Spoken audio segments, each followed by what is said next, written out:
Hi YouTube, Jukebase here. Just to remind you that Muta Baruka will be in London on the 4th of November at the Caribou Centre in Brixton, and he also will be appearing at the Parkland Banqueting Suite on the 6th of November in Hockley, Birmingham. You're in tune to the cutting edge with Muta Baruka. Good night. This is the cutting edge, and I refer there with you. And next Wednesday in Jamaica, man. We start out with music from Haiti. Well, when you look on where we are going in Haiti, you know, you say, man, wow, destruction on top of destruction. Music from Haiti is always jolly and happy, but you have other kind of music too, you know, yeah, man. But, this week I listen to some ones that talk about this 80 thing, you know, and the more I listen, the more I get upset. Yeah, man. Because I can't believe, people who supposed to have what them call love in them heart. Love in them heart. Think or me hear some Jamaican people, I think. Me I tell you, man, disgraceful, worse than Trump. The heart of man, which is a metaphor, because your heart really just did it for pound blood still, but people always refer to your heart. If you have a heart, no means you must be kind, be generous, be benevolent. And when you say things happen to people, and you start to feel that because you have an idea we say them people there and you are not the same thing, therefore they might be punished. And in your heart you feel say your God is punishing the people them.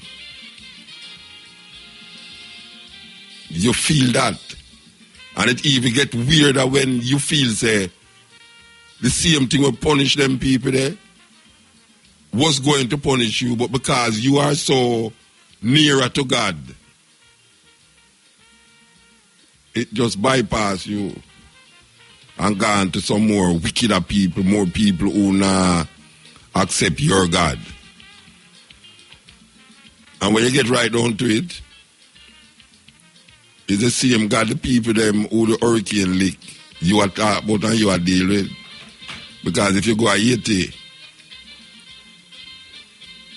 most of the people them over there are Christian-minded people, Roman Catholic. It's like if you come to Jamaica and you hear about Obia, and you're saying to yourself, say, why hurricane must lick Jamaica because the people them at Jamaica deal with Obia. Yet still the majority of Jamaican people is not that inclined. And not that inclined to. But the majority of Jamaican people claim Christianity as them ultimate destination and destiny. Because as far as me I say, it come like Christianity is a destiny. So them claim Christianity as them destiny. But when a hurricane lick Jamaica or anything happen to Jamaica, you don't say God have punished Jamaica because of Obia. Because most of the Jamaican people, them don't practice that. But because we get brainwashed into believing that every Asian in Haiti deal with voodoo. And even if them do not deal with voodoo, is a religious practice, a religious thing outside of Christianity. But because we feel in a Jamaica that when you say 80, the first thing run up in your mind, voodoo. And then the next thing, Christian mind. Because most of the Christian-minded people may hear us say them thing here. Christian-minded people say, yeah man, God a punishment because them a practice voodoo. The majority of Asians don't deal with voodoo. Voodoo It's part of them heritage, just like how we have Obia down at Jamaica, Pocomania, revivalism, African retentive things that come from Africa and maintain itself in this part of the world. In Cuba, them have Santeria. Santeria come out of the Yoruba tradition. We come across the water with the African them. So you have Santeria in Cuba. In Trinidad, you also have Yoruba tradition. And the biggest Yoruba experience you can experience outside of Africa is in Brazil. Because Brazil have the largest population of African people outside of Africa. And if you go in a place named Bahia, Salvador, Bahia, a lot of the practices in that part of the world amongst African people is retentively Yoruba tradition. But most Brazilians don't practice Yoruba. Just like us, most Cuban is Roman Catholic. Them don't practice Santeria. Just like how most Trinidadian don't practice Yoruba tradition, but it's in them culture. Most Asian don't practice voodoo, but it's in them culture. And them can't tell you about it. Most Jamaican don't practice Obia, but it's in our culture. And we can't tell you about it. So when we hear some little feeble-minded, Christian-minded people, and actually believe it too, that the reason why Haiti always get these devastating so-called natural disasters. But them don't call it natural disaster, them say it's an act of God. And that Christian call these things, you know. Christian call earthquake, hurricane, dry up, famine, what them call it, no, drought, drought, too much rain, them say it's act of God. And if you look at it in a contract, you have certain contract, and most artists will tell you this, that in the contract, them tell you, say,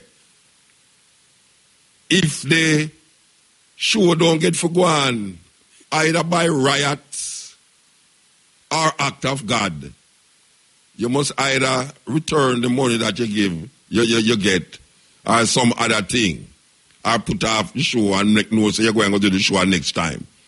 So them call rain washing out a concert act of God, or any such natural disaster, them call it act of God. But the problem I have with this mindset, and it was so upsetting, the problem I have with this mindset is that an earthquake come and kill 300,000 people,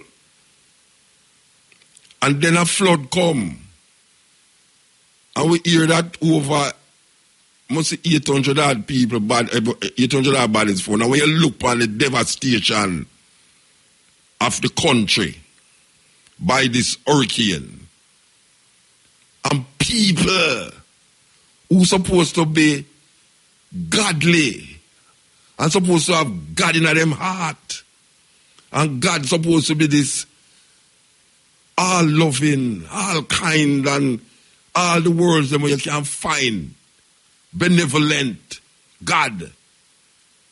Them have the God in them heart and say God have punished the people them because them is not what them think, them is not Christian.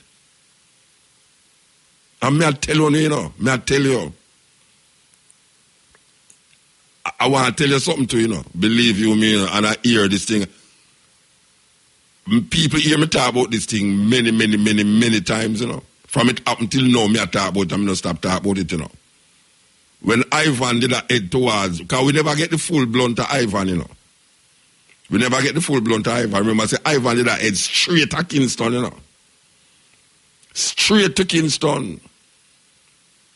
And one pastor, after Ivan never leave Kingston, one pastor, Al Miller, come out and say, him and him followers, them pray with the hurricane from Lee Kingston. The problem when we have with them foolishness there, you know. These men feel that them have some kind of telephone and some connection with a divine being. That this divine being is them now pray to this thing, and this thing move nature, the course of nature, because of some human delusion. Him saying pray with the hurricane, but guess what? The hurricane go mash up St. Elizabeth when we go down there. Because me have deep interest in that St. Elizabeth. Mash up St. Elizabeth bad. So me I say, all right, this man of God now tell me, and me must believe that. And them congregation believe it too. Because I'm done brainwash them already. Because that is all them do, brainwash people. So them have some divine connection with some force out there. We can do things, that the supernatural things.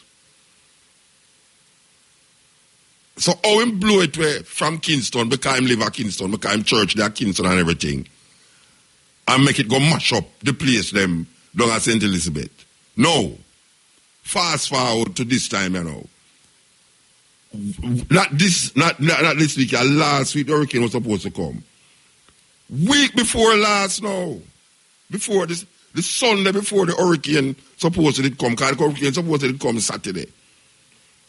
Me sit down and I watch my TV, I think at CVM. Because sometimes I flip through my channel and I say one preacher, I say, let me hear what that preacher here say. I see the same Al Miller. I kid you not. And I love if them can play it over. And you go to go on YouTube and see what I say. The same Al Miller sit down in front of the camera and I say, Jamaica, and I really, and I quote it exactly, but this is the gist of what I say. Him say Jamaica is so cruel and vile and wicked now that God, him say, sending a hurricane now for sure the people them who in charge. Al Miller said that from the television. Him say God is now going to show Jamaica because the murdering and all these things, the scamming caused by the way, I'm be and a whole heap of youth don't accept say is the scamming that cause so much murder. Whole heap of youth don't be I tell me that. Say them not seen say the scamming is the reason why you have so much murder. Anyway, that's another argument. But we get back to the reason where Al Miller did believe, say, the hurricane did not go lick Jamaica, just like everybody else. But him put it in a more divine intervention now. That we need this divine intervention. And the hurricane match now is this divine intervention. We're going to show Jamaican people who run things and not wicked run things and God run things. So he make that pronounce upon the TV. Years ago, Ivan, when the hurricane never lick, him come out and say, bam, them blow away the hurricane through prayer. This time now, he must say, because them did believe that the hurricane are going to lick now, it's like God gave him this divine telescope to look into what will happen now because of the wickedness we're going on in Jamaica. Bam! The hurricane divert itself and go another way. So me don't know. Them people that come like the same little passing brother. Where did I walk around my beloved sister who me love so much, Portia Simpson. We are walking until I say she can't lose the election because God ordained her to be the prime minister. She can't lose. All sort of damn foolishness where the man they must sit down and eat bad food every day and drink bad liquor and come tell the woman about she can't lose election. And she did only pray, say yes, like God have nothing to do with election. And the people them decide election and not God. And guess what? She lose. She lose. Because they might interject God, this so-called divine entity, in a human conditions to the point where them can't recognize, say, human conditions must be rectified by human beings.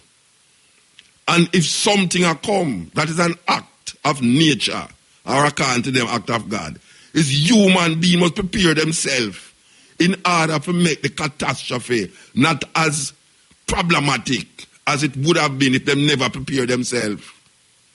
So you, whosoever out there, Christian-minded people who are claim authority upon earthquake, a claim authority upon flood, a claim authority upon hurricane, you could have prayed a little more and believe it a little more. It's mad when I get mad. It's deluded when you feel say hurricane or lick Jamaica because of uno pray it. And the only reason why it lick Cuba, it lick Haiti is because the people them over there no godly. Uno wicked. We not talk about wicked people. We not talk about latch scammer. We not talk about thief. We not talk about liar and envy. Uno is the same thing like these people. When you no look on people and because something happened to them, catastrophe happened to them, uno start want to know say uno show no over righteousness. Over righteous. But uno pray and pray with storm. So what uno do? Pray it go and eat it. And that uno do. Uno say uno wicked. And I come blame some entity out there. Wanna not know about, wanna make up in our brains. And make up that. Wanna pray to not exist. What you pray to don't exist. It don't exist in our head. And if it exists in our head, we must keep it in our head, make it a card into our head space. But I come push it from people and come claim authority over nature. Can't claim authority over nature. Nature do what it wants to do. You know, see how Kingston flood out the other day. You so much water around, you think so you can't stop water. When you car up here, so water just find another way to go. Big fire blaze down look so, water just out that. Man build up in big skyscraper building. Water just soak on the ground and just soften that ground and just make that just broke down. You think that some loving, kind, generous entity out there do that? Nature, I do that. Eat air and water is a sustenance of life.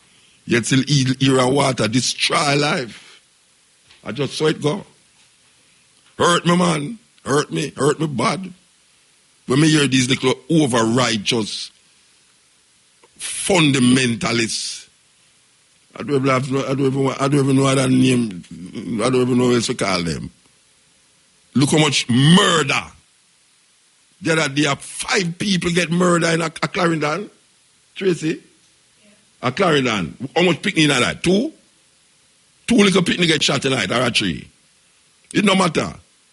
5 human beings get murdered. And this is going on every week in Jamaica. Every week. So only not pray that way. Only not praying that way. Pray to way, make the gunman them put on them gun. Because apparently the more you pray, the more people are get shot and killed with some little illusion in our head. I come bring down things from people and I come take it off on myself and I go like a uno. cause it. Imagine how presumptuous can religious people get to think that they cause something to happen to the nation or don't make something happen to the nation that is governed by heat, air, and water. Heat, air, and water. Then all the hurricane go lick America now. Almost 20 odd people, them said dead and flood. The thing still arise. It lick Cuba. It lick Bahamas. Now you have one named Nicole where they right over Bermuda they right now. Oh, I hurricane them lick Bermuda, so. Volcano erupt. Tsunami a tear down place. ISIL a chop off people head. Russian and American a bomb people in Syria. I mean, all them things they are going in the earth and a man a do it. So where I say now? Oh, not about that.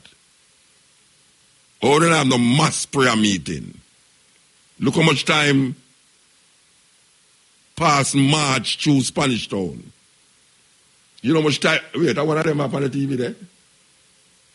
Is that passing that? No. I say, no. You know how much time you hear them talk about them a prayer meeting to protect Jamaica from evil forces? You know how much time you see them a march through Spanish Town because too much crime in Spanish Town? And as them done march, all the gunmen them a march tonight too, you know. The gunmen them a march and the thing too, you know. And I say, yeah, to stop the crime and stop the killing. And then gun cock up underneath them and so on them Bible in them back pocket. The gun in them back round and so, you know. And the Bible, the New Testament, some of them carry on the New Testament though. Them not carry the whole Bible, you know. Gunmen not carry the whole Bible. Them carry the New Testament from Matthew to Revelation. Them not bother deal with the Old Testament. Yeah, man, I tell me they're not passing that. They're not passing that. I hold up them and this up.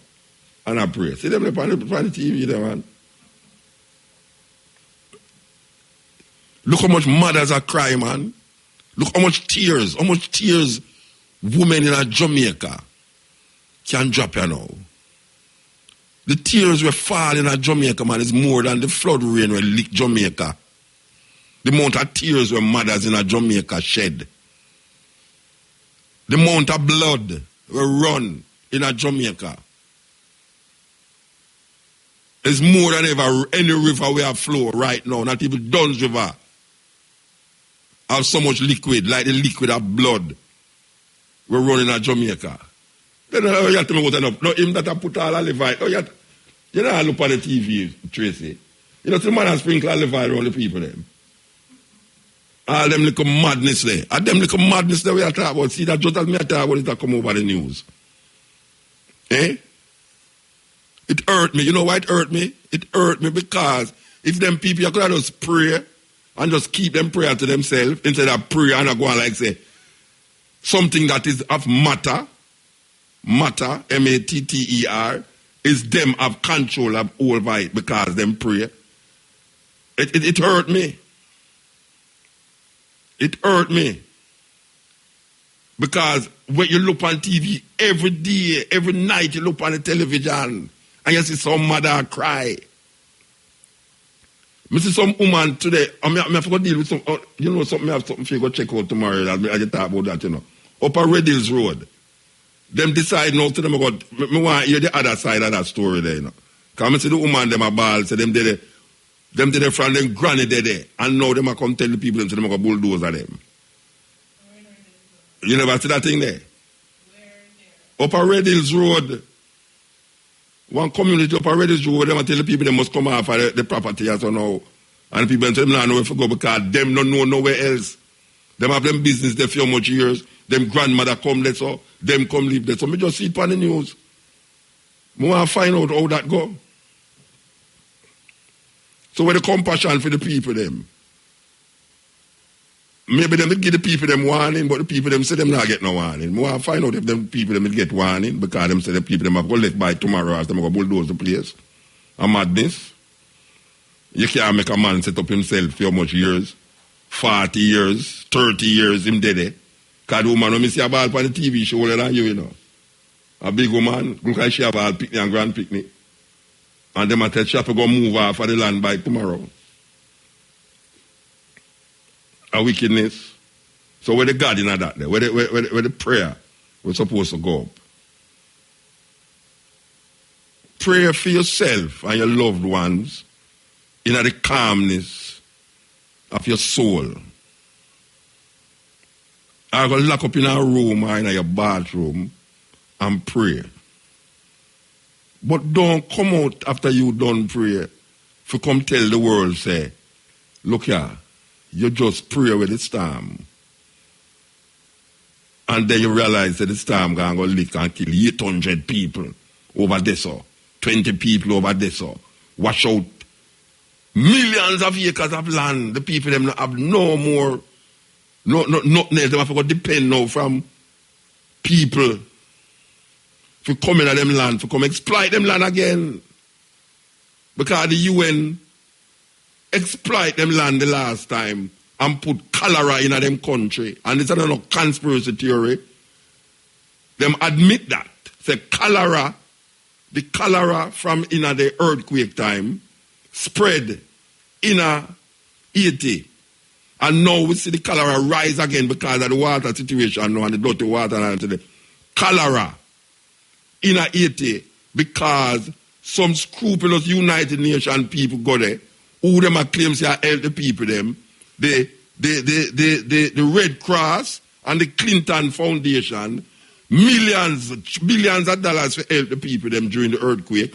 And when we look on the infrastructure at Haiti in this time, yeah, we are say where are them? When you hear all say I'm not say Sean. Where the actor name? Sean Penn. Fly him own jet go down there. There a brother with name John Travolta. All of them big man there, down there. When the earth in 2010, when the earthquake go on, and yes, what a good people them and rare, and the Clinton Foundation, billions of dollars were supposed to rush go down there. Which part all of them money they go? Which part of the money they go? Because from 10 to 60, you know what all the money that, you know, the infrastructure we could have set in Haiti with all the money there. The devastation we're going right now with this hurricane would be lessened because you'd have more infrastructure there and more things to be there set to provide for the people them.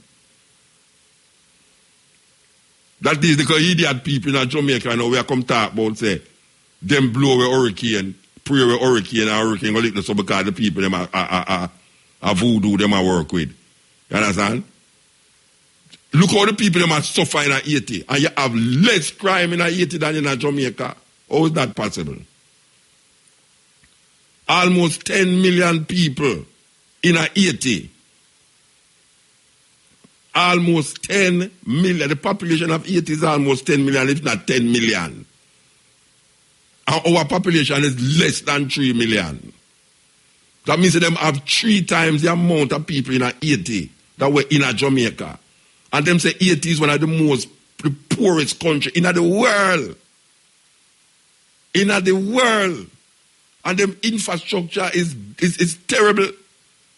Yet still, Jamaica, where we have the latest car them from America, where it take 1 hour and 18 minutes to reach at the nearest point in America, on an aeroplane.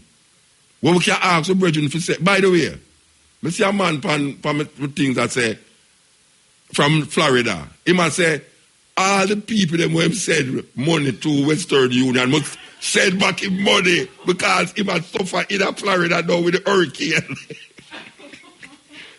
You see him? You didn't see him? The man of course. The man say, hey, uno Jamaican people, watch out. Me send money down Western Union for help you for hurricane. No hurricane never lick you no. Hurricane a lick me up and so send back my money to Western Union. Because Western Union go 2 ways.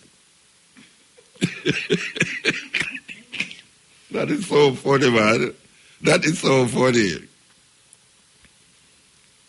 It's a serious thing, though. It's a serious thing. It's time we stop this foolishness. And it's time the past and them stop lead the people them in that curveball thing there. It's time the past and them show more compassion. It's time the past and them stop lead the people them in that illusion of connection with some divine entity out there. Because Jamaica has a serious problem. Too much killing. And it's not no act of God doing it. Is we a kill we. We a kill we. And most of the time I know, anytime a gunman bust down a door, the first thing them about, Lord Jesus Christ help me. First thing. My God help me, do. No shoot me, sir, don't shoot me. Jesus Christ. You see the people them on the TV attack. So, me don't know. Cutting edge. Problem with it is that them teach way and we get so embedded in for them things that anything where is African, we demonize it. Everything. Check it. People in a Jamaica who go to church every Sunday, even if them don't know the origin or the symbolism of the thing, as long as it don't connect it to them Christian faith, them say it's devil thing. How did they get us to do that? I mean, you talk about elderly people who is embedded in this thing here. It's like our grandmother's church. My grandmother, she go to church every Sunday and every time church I keep. Right in a Jonestown, the Baptist church. And everything we should do related to our Christian belief. Everything. And you can't tell them, say, your ear, like my ear, or any normal Jamaican youth ear. No, it wasn't bad ear. Yes. Them claim say your ear, you have bad ear. Grandmothers in a Jamaica, tell them picnic say, nobody bring no man inside of the house who black and ugly like your papa. Grandmothers say that. We go to church every Sunday.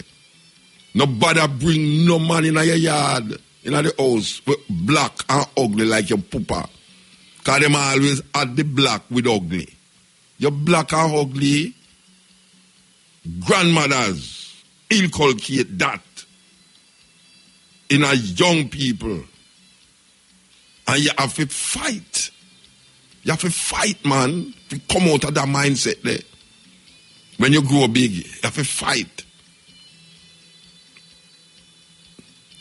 That's when now them talk about you can't go to your school with your ear look a certain way. It's only black people hear them talk about them not talk about no other nation or race of people in Jamaica.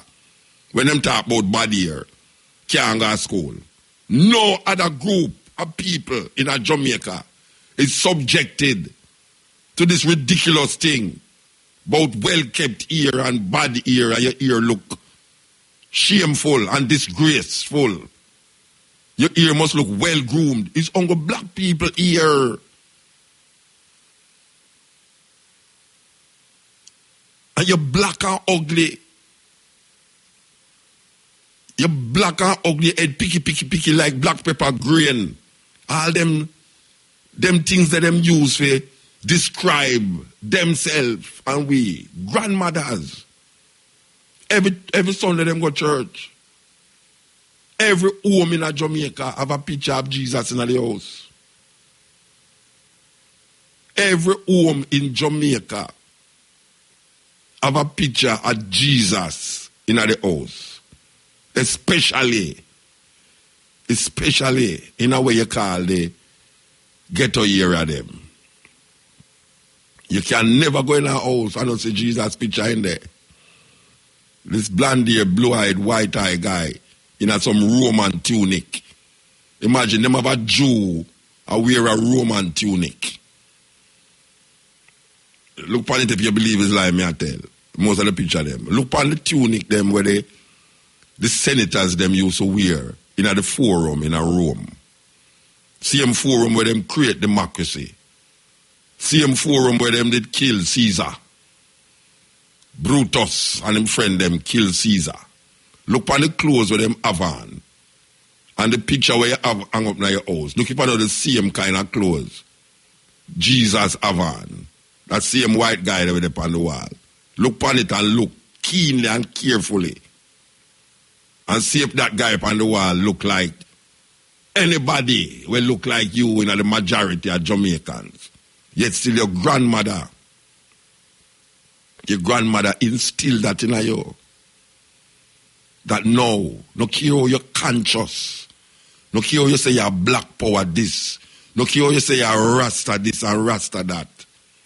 When you shut your eye and think on the image of Jesus, is a white man you look on. Is a white man you look on. When you say Jesus.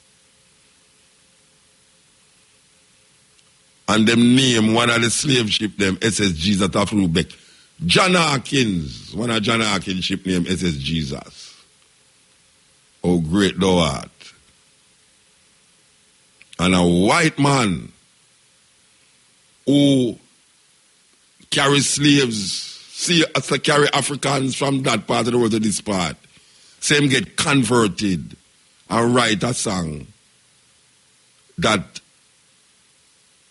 him get saved as a wretched man like him get saved. And we have black people stand up in a church and I sing this song. Save a wretch like me. The man write a song to appease him own guilt. Him own guilt.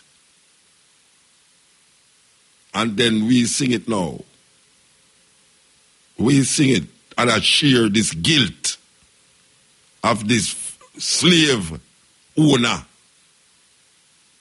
who used to ship way from there to there and feel bad about it because him say him get saved. Terrible thing we find ourselves in. So when all Paul Bogle rise up in the church and we understand how the church thing they go, in all parts, both in this part where them call the Americas, well, the whole of the place them call the Americas. We live in the Americas. It's just that you have the United States of America, that continent over there. So, but Cuba, Trinidad, all of them is the Americas. We not calling to them. But when you look on churches in America, the United States of America, and churches in the Caribbean, the only place the slave them did have to come together as a group was in the church. Because there wasn't a threat in the church. Because the white guy did always there preach to them. Says, servant, slaves, be obedient to your master. The word of God said that. Slaves, be obedient to your master. So, them pacify the slave them in the church. And say, one day, when you all die, we will go to that red place in that land flowing with milk and honey. And you did not come from a country already where the land did not flow with milk and honey. And them take you from it and bring you, come over here so that when you're dead, you're going to have them things there. Terrible. And we believe it. But once some of us rise up in the church, and use the church to organize itself, to liberate itself. And somehow we create songs to mask the movement that we were planning against these slave masters, this Bakra master. and record it in messages and songs praising Jesus. Little did they know that these same songs that was praising Jesus was also planning to burn down them plantation. But them never know because the slave them did understand code. Paul Bogle did understand code. That's why I did move up to be a deacon in the church. Sam Sharp, this little youth. He's a youth. I don't think he will reach all 30 yet. Stand to be corrected. But I don't think he will reach 30 yet. Where them say, with a rather dead from the gallows that live as slave. This little youth was a Christian, so they say. And him use the church to organize the African them, for burn down plantation and get rid of Bacamasa. So, just like in America, this woman, them call her the female Moses. Go look her up. Harriet Tubman and all these women who rise up in America. The underground movement of Africans. This woman say, I free many slaves.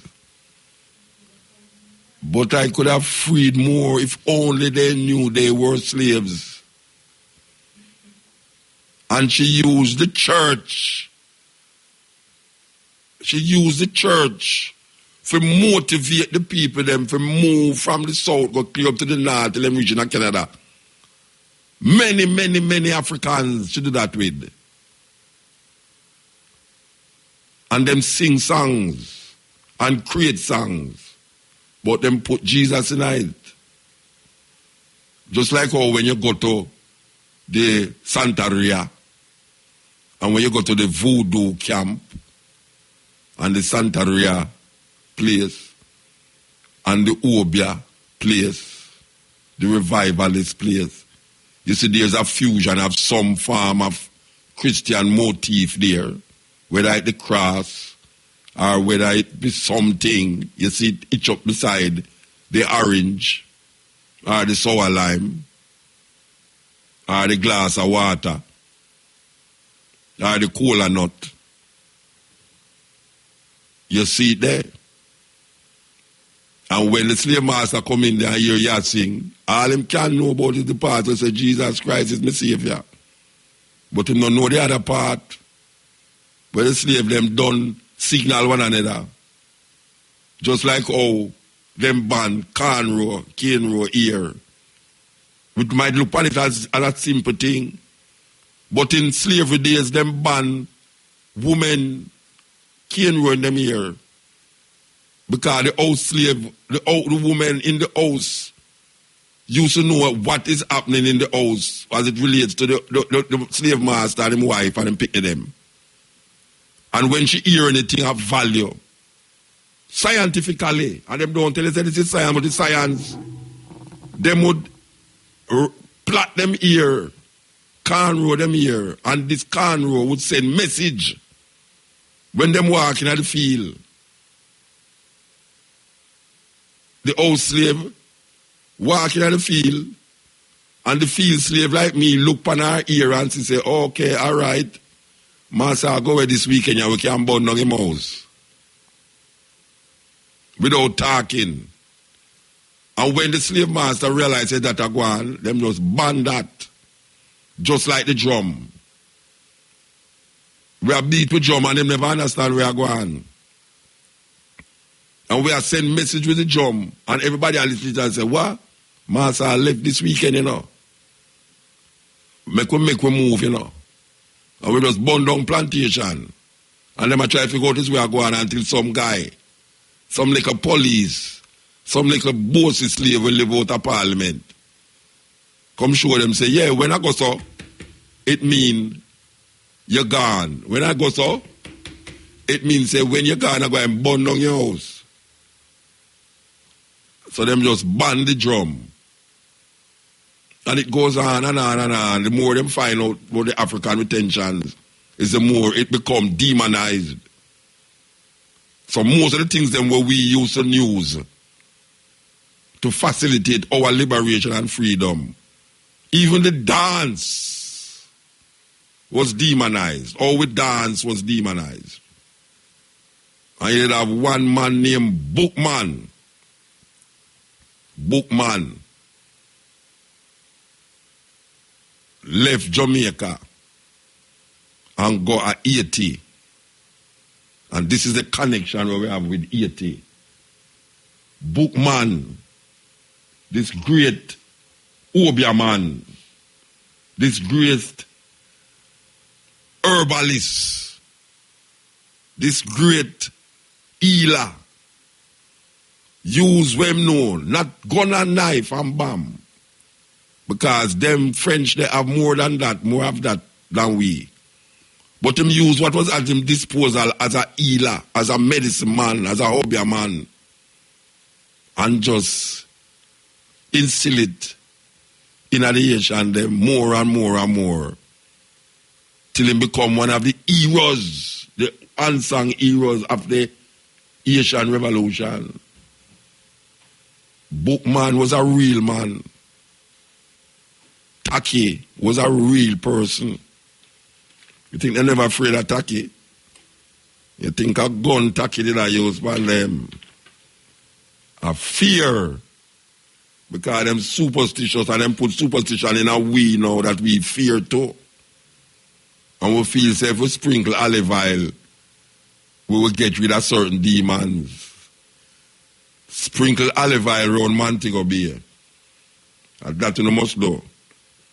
Sprinkle the olive oil around Montego Bay. Your Bible, them get them thing there from like how we say the way it name them. May I tell you, them talk about black people superstitious. May I tell you. Anyway, this is the cutting edge on RFM. We're going to shift subject here. Yeah, we're going to shift the subject now. We're going to talk to the event coordinator of event that will take place at the Institute of Caribbean Studies at the Reggae Studies Unit at the University of the West Indies. It is the annual Walter Rodney event on October the 14th to the 15th under the theme Walter Rodney as an agent of liberation, organizing the downpressed for self-emancipation. And as usual, the public is invited to hear this talk and lecture. It's something that happened over a period of time, it happened. But you want to know who is Walter Rodney. It's very easy to know. One of my most famous book is How Europe Underdeveloped Africa. We don't want to call him name funny, so we want to talk to Dr. Ajuma Nangwaya. Good night, sir. Yes, good night, brother Muta. I catch your name Ajuma, right? Well, Ajamu Nangwaya. Ajamu Nangwaya, all right. Yeah, man. I'm a yard because I was a time a student. I'm asking why. Where you get your name from? Well, sir, I'm check see African, and I'm going to say, yeah, man, he's African just like you. Behind Kingston. Yeah, that's about me. Them use the Mutabaruka. Them say, where you come from, Africa? Somebody back up a gas station. You know, somebody about 2 o'clock one morning, me don't play out and reach out and get in a Constant Spring, And a woman jump out of car and say, are you near Mutabaruka?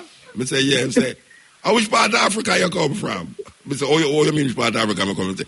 Then the name Mutabaruka, I don't know what kind of name. I say, right. Anyway. All right, so this is that thing will happen regular, right? I mean, yeah, man. It's an annual event. The Institute of Caribbean Studies hold, and them do it at this time of the year to commemorate the expulsion of Walter Rodney from Jamaica on October 15, 1968, but also to commemorate the Rodney Rebellion, or what they call the Rodney Riot or the Rodney Affair that happened as a result of the banning, but also because of the oppression that Africans experience under the independent government in Jamaica, where time was very, very tough for the working class, for the down press. So a lot of time people see the Rodney Rebellion and they say the people them are lick out against the government for banning Rodney, but the people were licking out because of the economic oppression, the political exclusion, the racial down pressure that working class Africans experienced in Jamaica. So it was a double thing. And even Rodney referenced that it's not about just me, but about the separation. And things was really hard for Africans in Jamaica, in spite of the fact that the economy was booming. Yeah, all right, wait there. Who go and give this lecture? Well, it's the first day, the 14th of October, there'll be a panel discussion. So you have Professor Rupert Lewis on the panel, and you have a brother named Lloyd de Aguilar. So he'll be on the panel. I'm also on the panel, and you have a student who will be looking at how we can foster student activism in Jamaica today. Like, what are some of the challenges and the prospects for that happening? So instead of having a lecture, you'll have one person speaking. You have four people looking at Rodney and raising critical issues about how we can organize today, how we can fight the system of oppression. So you have a subject for 14th and a next subject for the 15th. I just a continuation of the same subject for the 2 days. Now the 15th, what we're looking on, normally you just have a lecture and people hear get information. Essentially you disseminate or spread knowledge. But the workshops on the 15th, which is the Saturday, is looking at the nuts and bolts of organizing. Because it's not enough just to have the knowledge of oppression or freedom, but we need the knowledge and the skills to actually carry out the work of liberation. And that's a workshop coming to be now, because it's a look at practical issues, skills development, knowledge development, developing your critical skills so that you can work together with others to move forward. Because one of the things that Kwame Ture always say when go through Toronto and other cities is that organization is the weapon of the oppressed. And if we don't organize, we can't fight Babylon. We must work together collectively in order for that to happen. And right now, a lot of people are kind of allergic to working together collectively. They will run off the mouth and say, boy, things hard, them are fight, them are oppressed with. But when you tell people, then let's get together an organization and start to organize programs to fight. Then people cannot start back up because it calls a high level of commitment beyond a demonstration. And not only that, too, them grab so much of the food, clothes and shelter situation, the 9 to 5 thing, that it's very difficult for a man to think outside of that to deal with something else, True. Yeah. All right. So we have to do that. All right, tell me now, you mentioned you mentioned 3 names on the panel. So the panel is the same for the 2 days. The same people. No, the panel is different. Well, actually, I'm in one of the workshops I'm doing on the 15th. I'm looking at cooperative economic development, because for us to fight capitalism, we can't fight capitalism with capitalism. To come up with a different approach to economics. I'm saying it must be collective, cooperative economics, where if we're going to own a store, it can't be an African own a store and then employ other Africans. That is still exploitation. What I'm proposing is that a group of Africans come together as workers and collectively own the business and democratically run it as a collective. So they're not really joining together to make profit, but to provide employment and other functions. And if they make this... From an area talk about different kind of governments. Rupert Lewis and De Aguilar, I know De Aguilar is a hardcore communist. Rupert Lewis was a communist one time. I don't know if you degrade himself to socialist.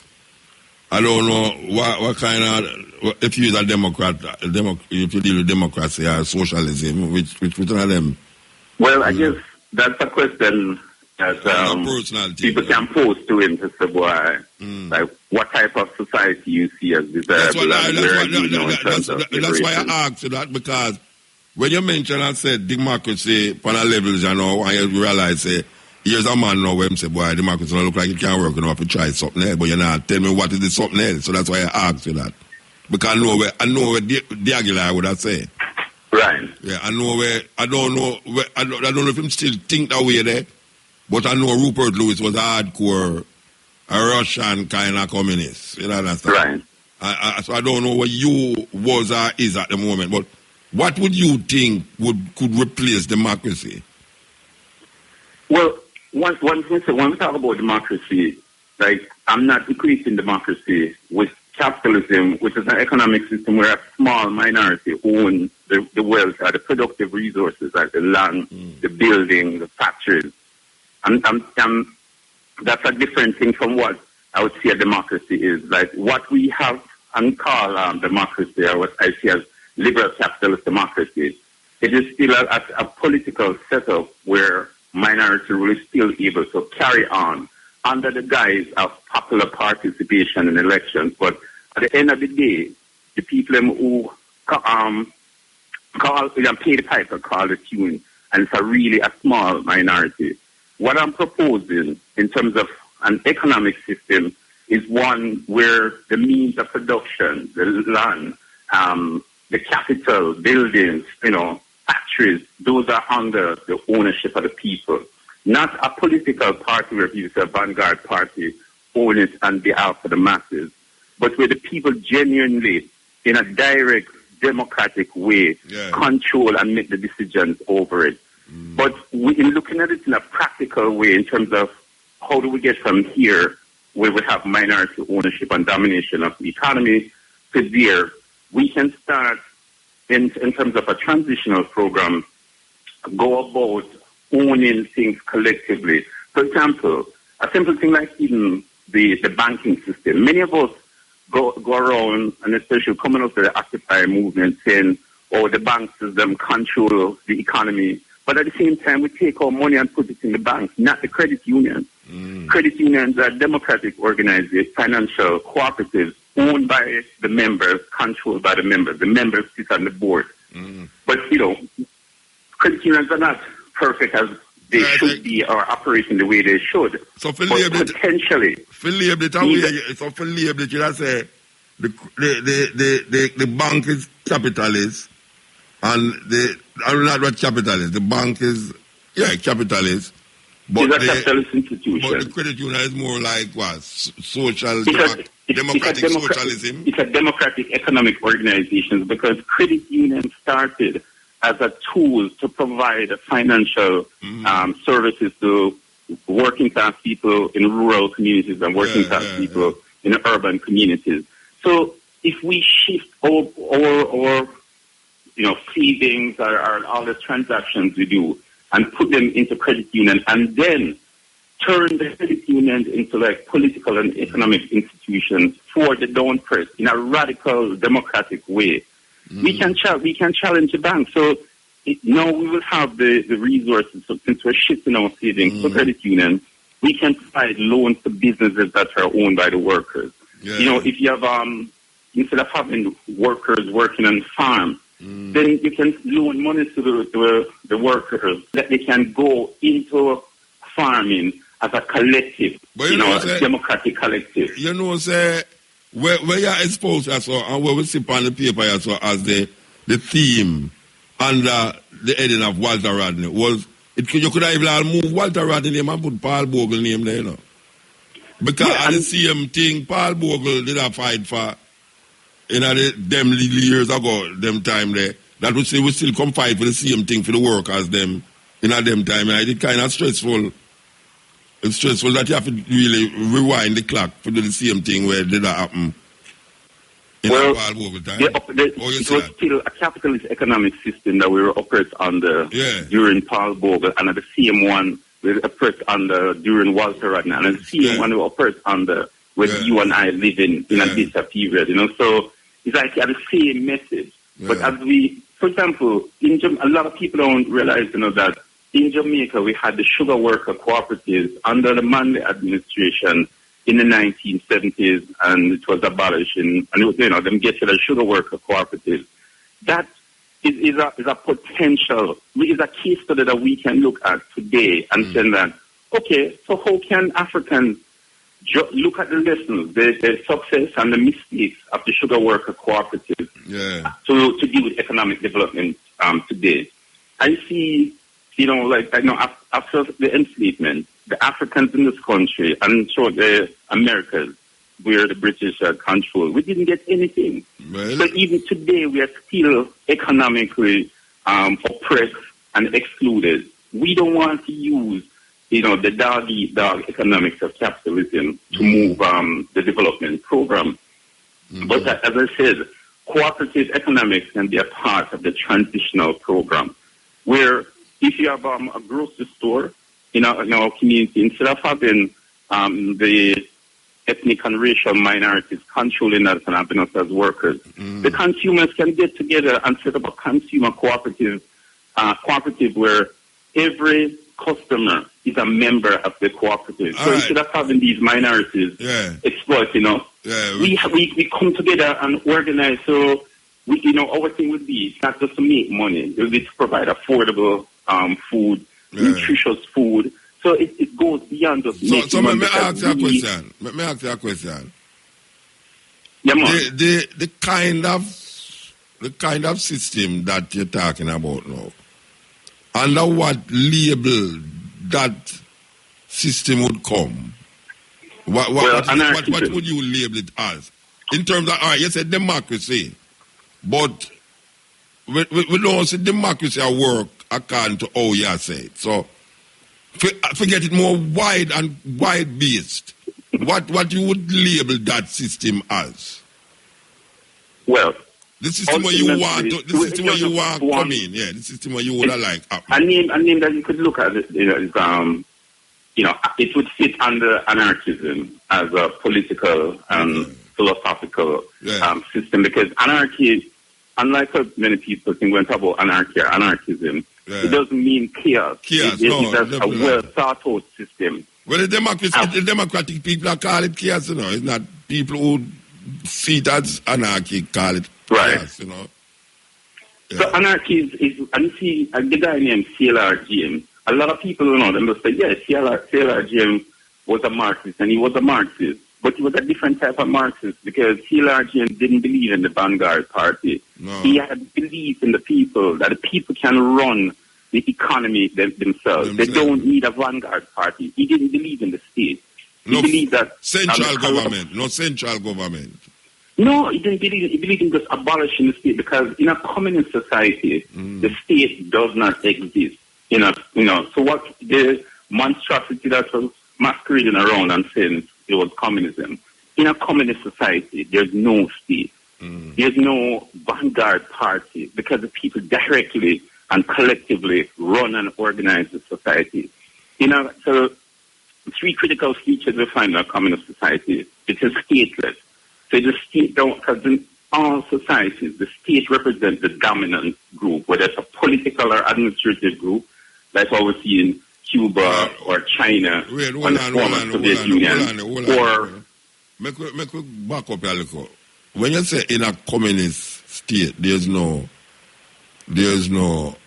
What is it? In a communist... There's no state. There's because no state. even if you look at Marx or Lenin, they knew that the communist society is a stateless society. It doesn't have the state, because there's no class there. And in a communist society, you'd have a classless society. So there's no class. So you have to because there's no class, there's no state? There's no state. No, but remember, it's not wait a virgin. Hold on. Listen to what you say, because there's no class, there's no state. What you're saying really? Because communism have a state, but them don't define it as such. Because it's a group of people that facilitate what the people do and what the people don't do. It's a group of people do that. It's not like anarchy where, you don't have no central government. Communism still have a central government. Okay, what we know as communism, those were in communist societies. And if you look in terms of communist theory, they know that they weren't in a communist society because in a communist society there will be no state. So these were like so is that thing to be attained then? Is that thing to be attained then? Like Russia is not a communist state. It was never, and they would say we're building a communist society, but the anarchists were saying, even a guy like Mikhail Bakunin, when he was battling with Marx in the International Working Men's Association, as they call it the First International, he was saying that if the state should acquire the power where the state socialists are pushing, it would be a terrible situation. So when the Soviet Union came into being, and the things that Mikhail Bakunin and other anarchists were saying would have to happen. All right, so these people weren't creating a communist society. Let me ask you a question. If you now declare that there was never a communist state. No, because it can't be a communist state. All right, hold on. Is there any state that is anarchist? Or this is something that you want to attain? Because if anarchism is something that is supposed to be attained, one could also say that communism, since there was never a communism, but people who give credence to communism could say, yeah, communism is never attained, but that is what would drive poor people out of the debacle of suffering where they have. Or you would answer that? Well, the thing is that, in many anarchists are saying that the means that you pursue is an end in itself. Right. So you can't use a repressive means to bring about the democratic end. When you're going to repress the workers, you're going to boss them and bully them and drive them around in order to free them. They just say that's an impossibility, that the means are really ends in a state of becoming, in the sense that the means are ends. So you can't say, well, you know what, we're going to try to free our community and we're going to sell drugs and then we use the money to promote economic development. So you're going to destroy the people, undermine their certain habits, and then you're going to say you're going to use that money to feed the youth or to send some youth to a school. Like, the means they use must be a reflection of the ends that you seek, the goals that you seek. So you can't use repressive means to bring about a democratic. So you say anarchism would bring about true democracy then, because it is not a set of people in a parliament that is decided. That was the people them itself. It would be the people. And we can do that even today. Well, If we're organizing a community where we're saying, look, we're going to challenge how the politics is organized. Yeah. So, for example, if we live in a community named New Africa, and we have, like, say, 5,000 people living in it, we can set up a democratic system that we use to start to challenge the existing political system. So any priorities that were set in a New Africa are priorities where we arrive at through a democratic assembly. Yeah, but don't use the word anarchy in Jamaica, you know. Don't even mention the word there, you know. And done if you start talking about your anarchists in Jamaica. I don't know why people look down upon anarchy. Every time you mention anarchy, them say, no, me no confusion. I say, but all anarchy and confusion, but anarchy have to do with confusion. Because I say that all the while on a program about people, I don't know. No, but what we can show them, you see, like even the Igbo were stateless people, and there are other stateless societies in Africa. You see, so when people are big up the Ghana, the Mali, the Tonga, and all them places, all of them societies them are big up in African history, because the people them who never established a state, and they had democratic systems. So in some cases, women weren't fully involved in the political order, but sometimes even among even the Igbo, even was a kind of patriarchal society, women did have a certain level of influence, but they had a system where they didn't have kings. And even when Walter Rodney did his, in transformed his PhD dissertation into the book called A History of the Upper Guinea Coast from 1545 to 1800, he stated that the societies that didn't have kings were least likely to be involved in the slave trade because they didn't have a ruling group, ruling groups in those societies. And that brings feudalism, that king kind of thing bring a kind of feudalism in the society. Yes, and boss over the people. But you see, the societies that didn't have a state, and were more democratic in terms of popular governance of the people in the society, they're least likely to be involved and to collude with the enslaving Africans. Yeah, all right, so we're talking about October the 14th to the 15th. Yeah, man. We're talking about the which part is I keep now? Oh, it's going to be at the Neville Hall Lecture Theatre. Neville Hall, all right, Neville Hall Lecture Yeah, man, Theatre. and the event is free. And what time it start? It starts on the Friday. It starts at 6 p.m. When the next day start when?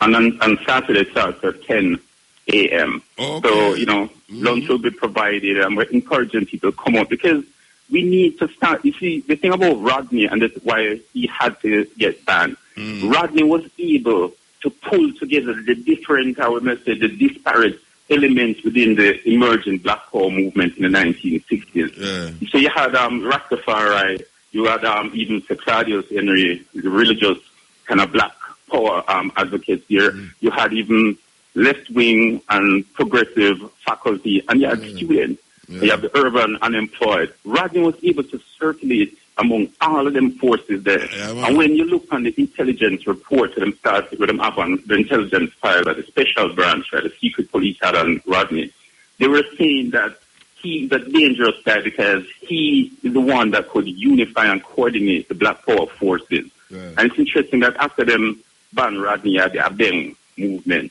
we pull together leftists and Rastafari, urban youth, and them come together. But that's what got them fear about Rodney when they banned him. So even from August 1968, that the secret police, the Jamaican spies, start to look at Rodney and they say, this is the guy who's too dangerous to have here. Yeah, man.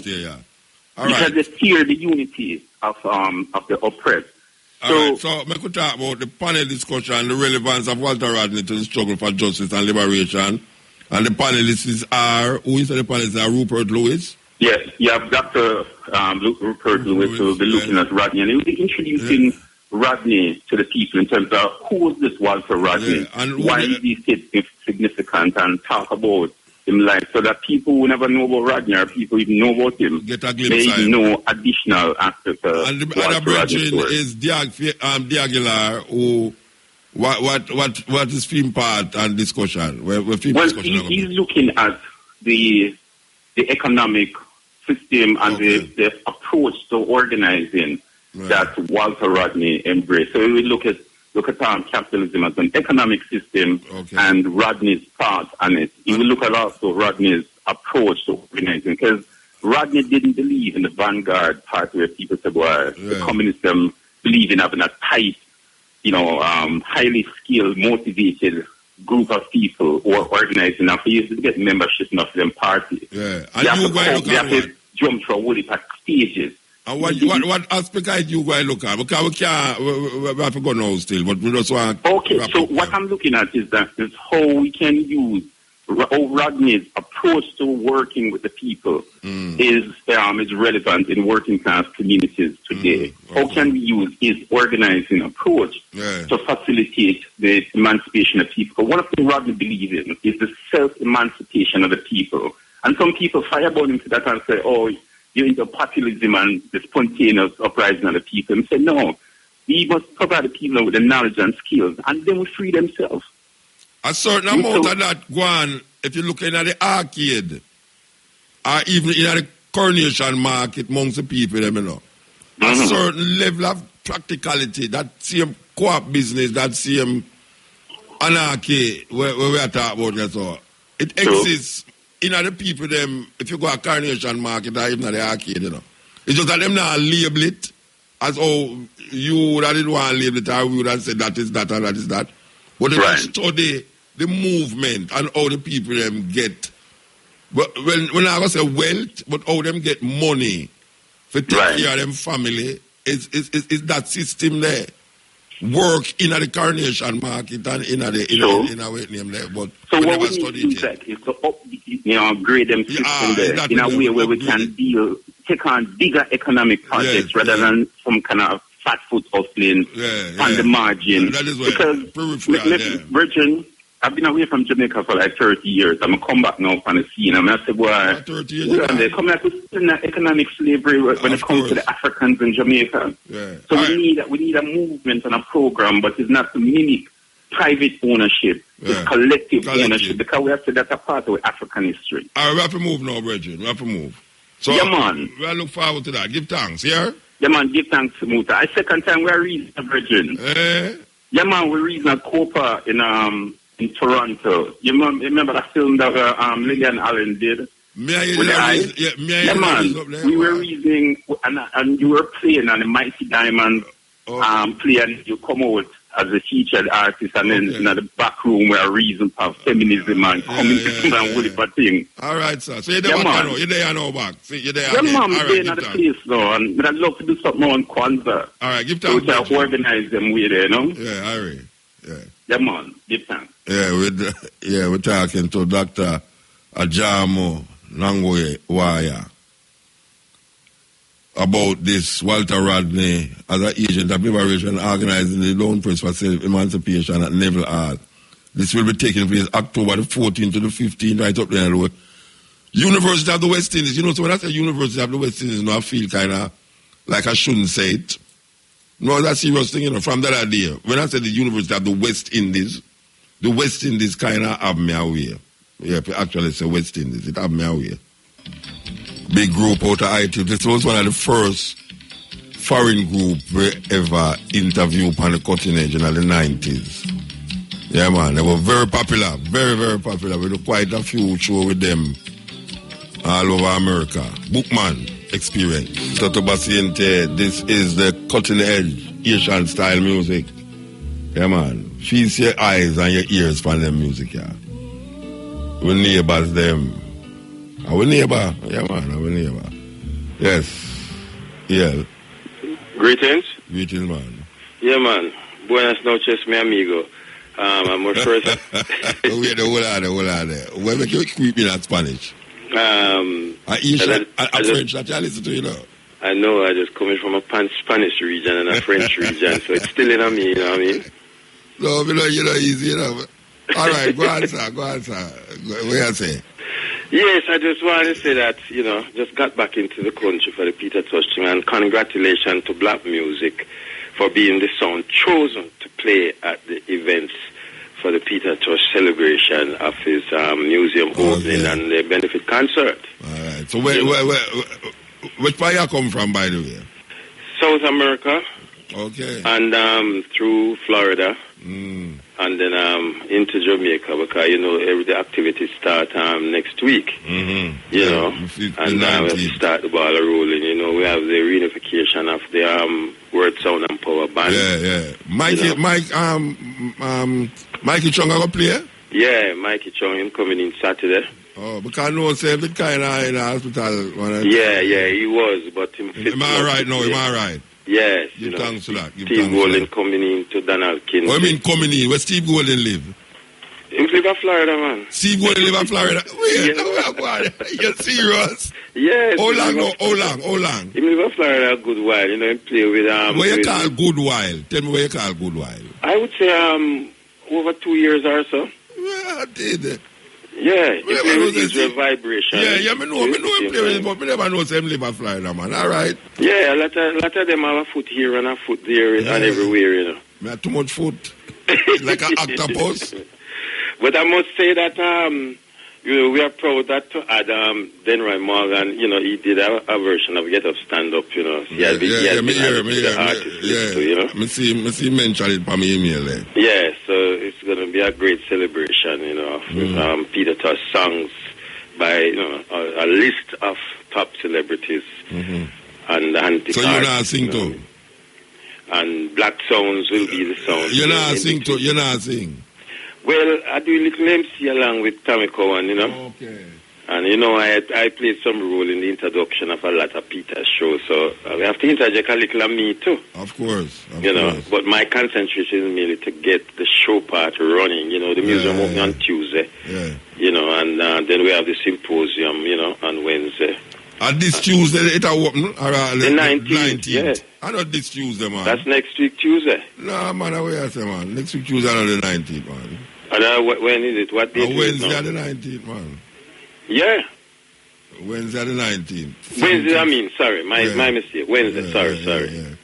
Yeah, so next week, Wednesday the 19th. Mm-hmm. And then the Tuesday is the symposium. That time birthday. Wednesday and birthday. Exactly. Yeah. Exactly. And Tuesday is the symposium, Thursday is the symposium.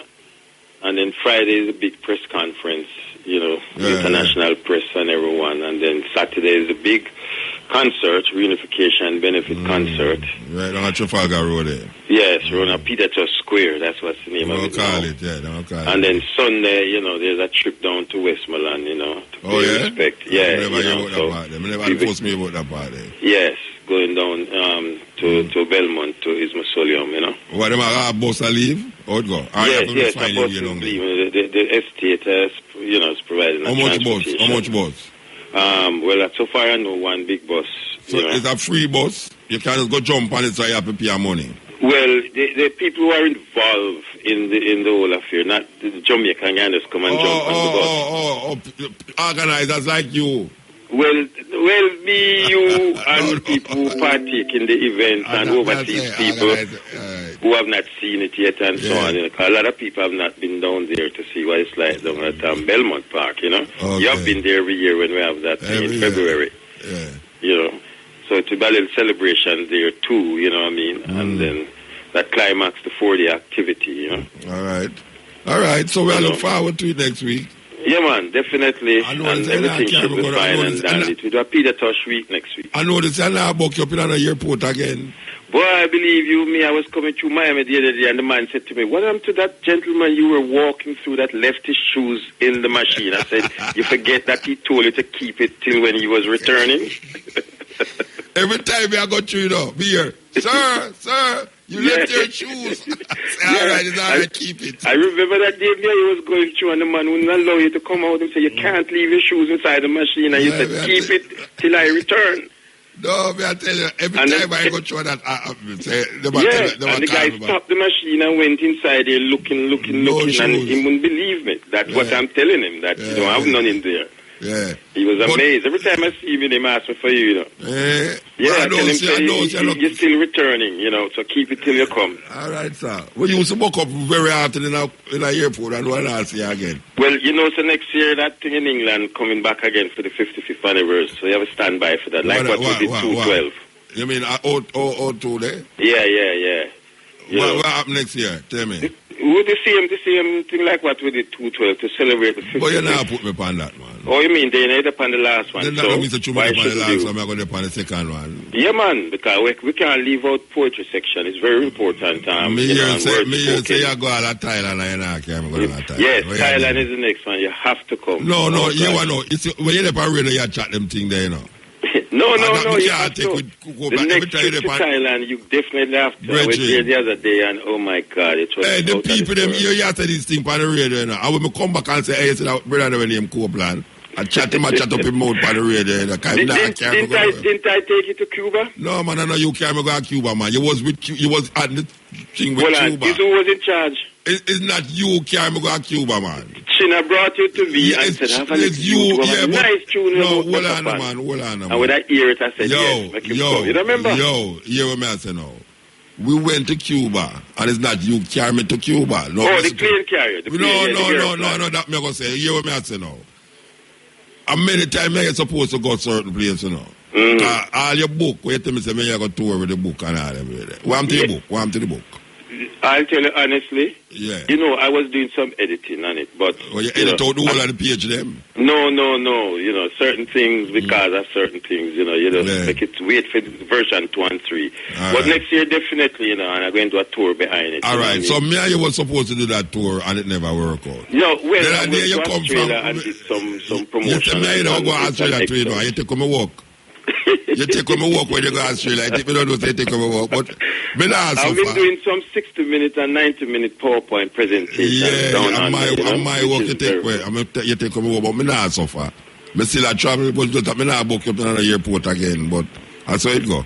Yeah, I use a faster plane now these days. I tell you. Anyway. Yeah, Give so thanks. next week we'll walk up and let the world know that next week is Peter Tosh week. Yeah. So come out to Paul Center. No, man, the Peter place Tosh I go Square. cock, man. Don't worry yourself, man. The place I go cock. All right. The place I go cock. Give thanks. Here, Copeland. Yeah, man. Respect. All right. Man, all right. As we talk about Peter Tosh and birthday, you know, so today is Xylophone birthday. And the weirdest thing, is is 9 nights now since our father died. So she not only has celebrated her birthday today, she's 11 years old today, but she also taking part in our father 9 nights on her birthday. You can't believe that? You Tracy, the little girl, 9 years old, has celebrated her father 9 nights on her birthday, you know, today our birthday. Oh gosh, man, it's sad, yes. Sad. Anyway, we want to heal up our mother and our heal up our mother and our This is what I'm going to say. We want to heal up our mother and our sister, our brother, our uncle. And we want to heal her up on her birthday. Xylophone. Button Edge, yes. Greetings, Rasta. Blessed man. Blessed love, you know? Mm-hmm. We just want to say love goes out to Xylophone, you know? Yeah, man, give thanks, man. And a family, yeah. Yeah. Yeah, my father has 6 kids and I have a little boy, about 11 years old, come this April, next April coming, you know? So. Shall 11 today, too? Shall 11? Yeah, and I'm on she a birthday, Earth Day with Peter Tosh, right? Oh, next week, 19th. Yes, man. All right. This little call they're coming out of Canada. And this day I see it, you know, I just listen there still, you know, Yeah, man, give there more time still and just... Yeah. Yeah, all the vibes, you know. Give thanks for the vibes that I bring, as His Majesty say. And awareness of I pass is essential to the establishment of I personality and identity, you know. Mm. And so, yeah, man, salute the eye for the work that I do still. Yeah. I would love to ask the other Christians still, see, man, you know. Yeah, yeah. You know, in the around 1984, 83, somewhere around there, so. Some artists in Jamaica, they said they might come together and do a tune called Jamaica. It's a project. I think it's called Jamaica for Africa. You're familiar with that, my brethren? I don't know if you was on that project. No, I name Jamaica for Africa, but we know where you're talking about.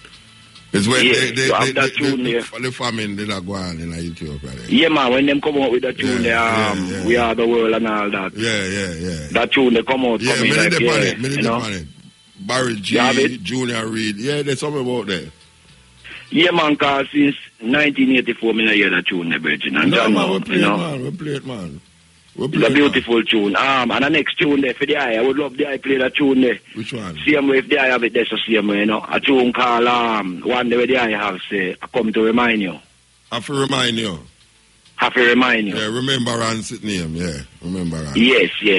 And I try find meet and greet the eye before, you know. Mm-hmm. Yeah, right, that's why in Canada, man. Okay. I approached the eye and I man forward to the eye with a CD. I was so excited. Because I said, yeah. All right. Yeah, me did play it? The teacher. Eh? Me did play it? You never take it from me. Why we never take it from you? Tell me why we never take it from you. Hey. Tell me. Yeah. Are you did the CD? Huh? You did the CD?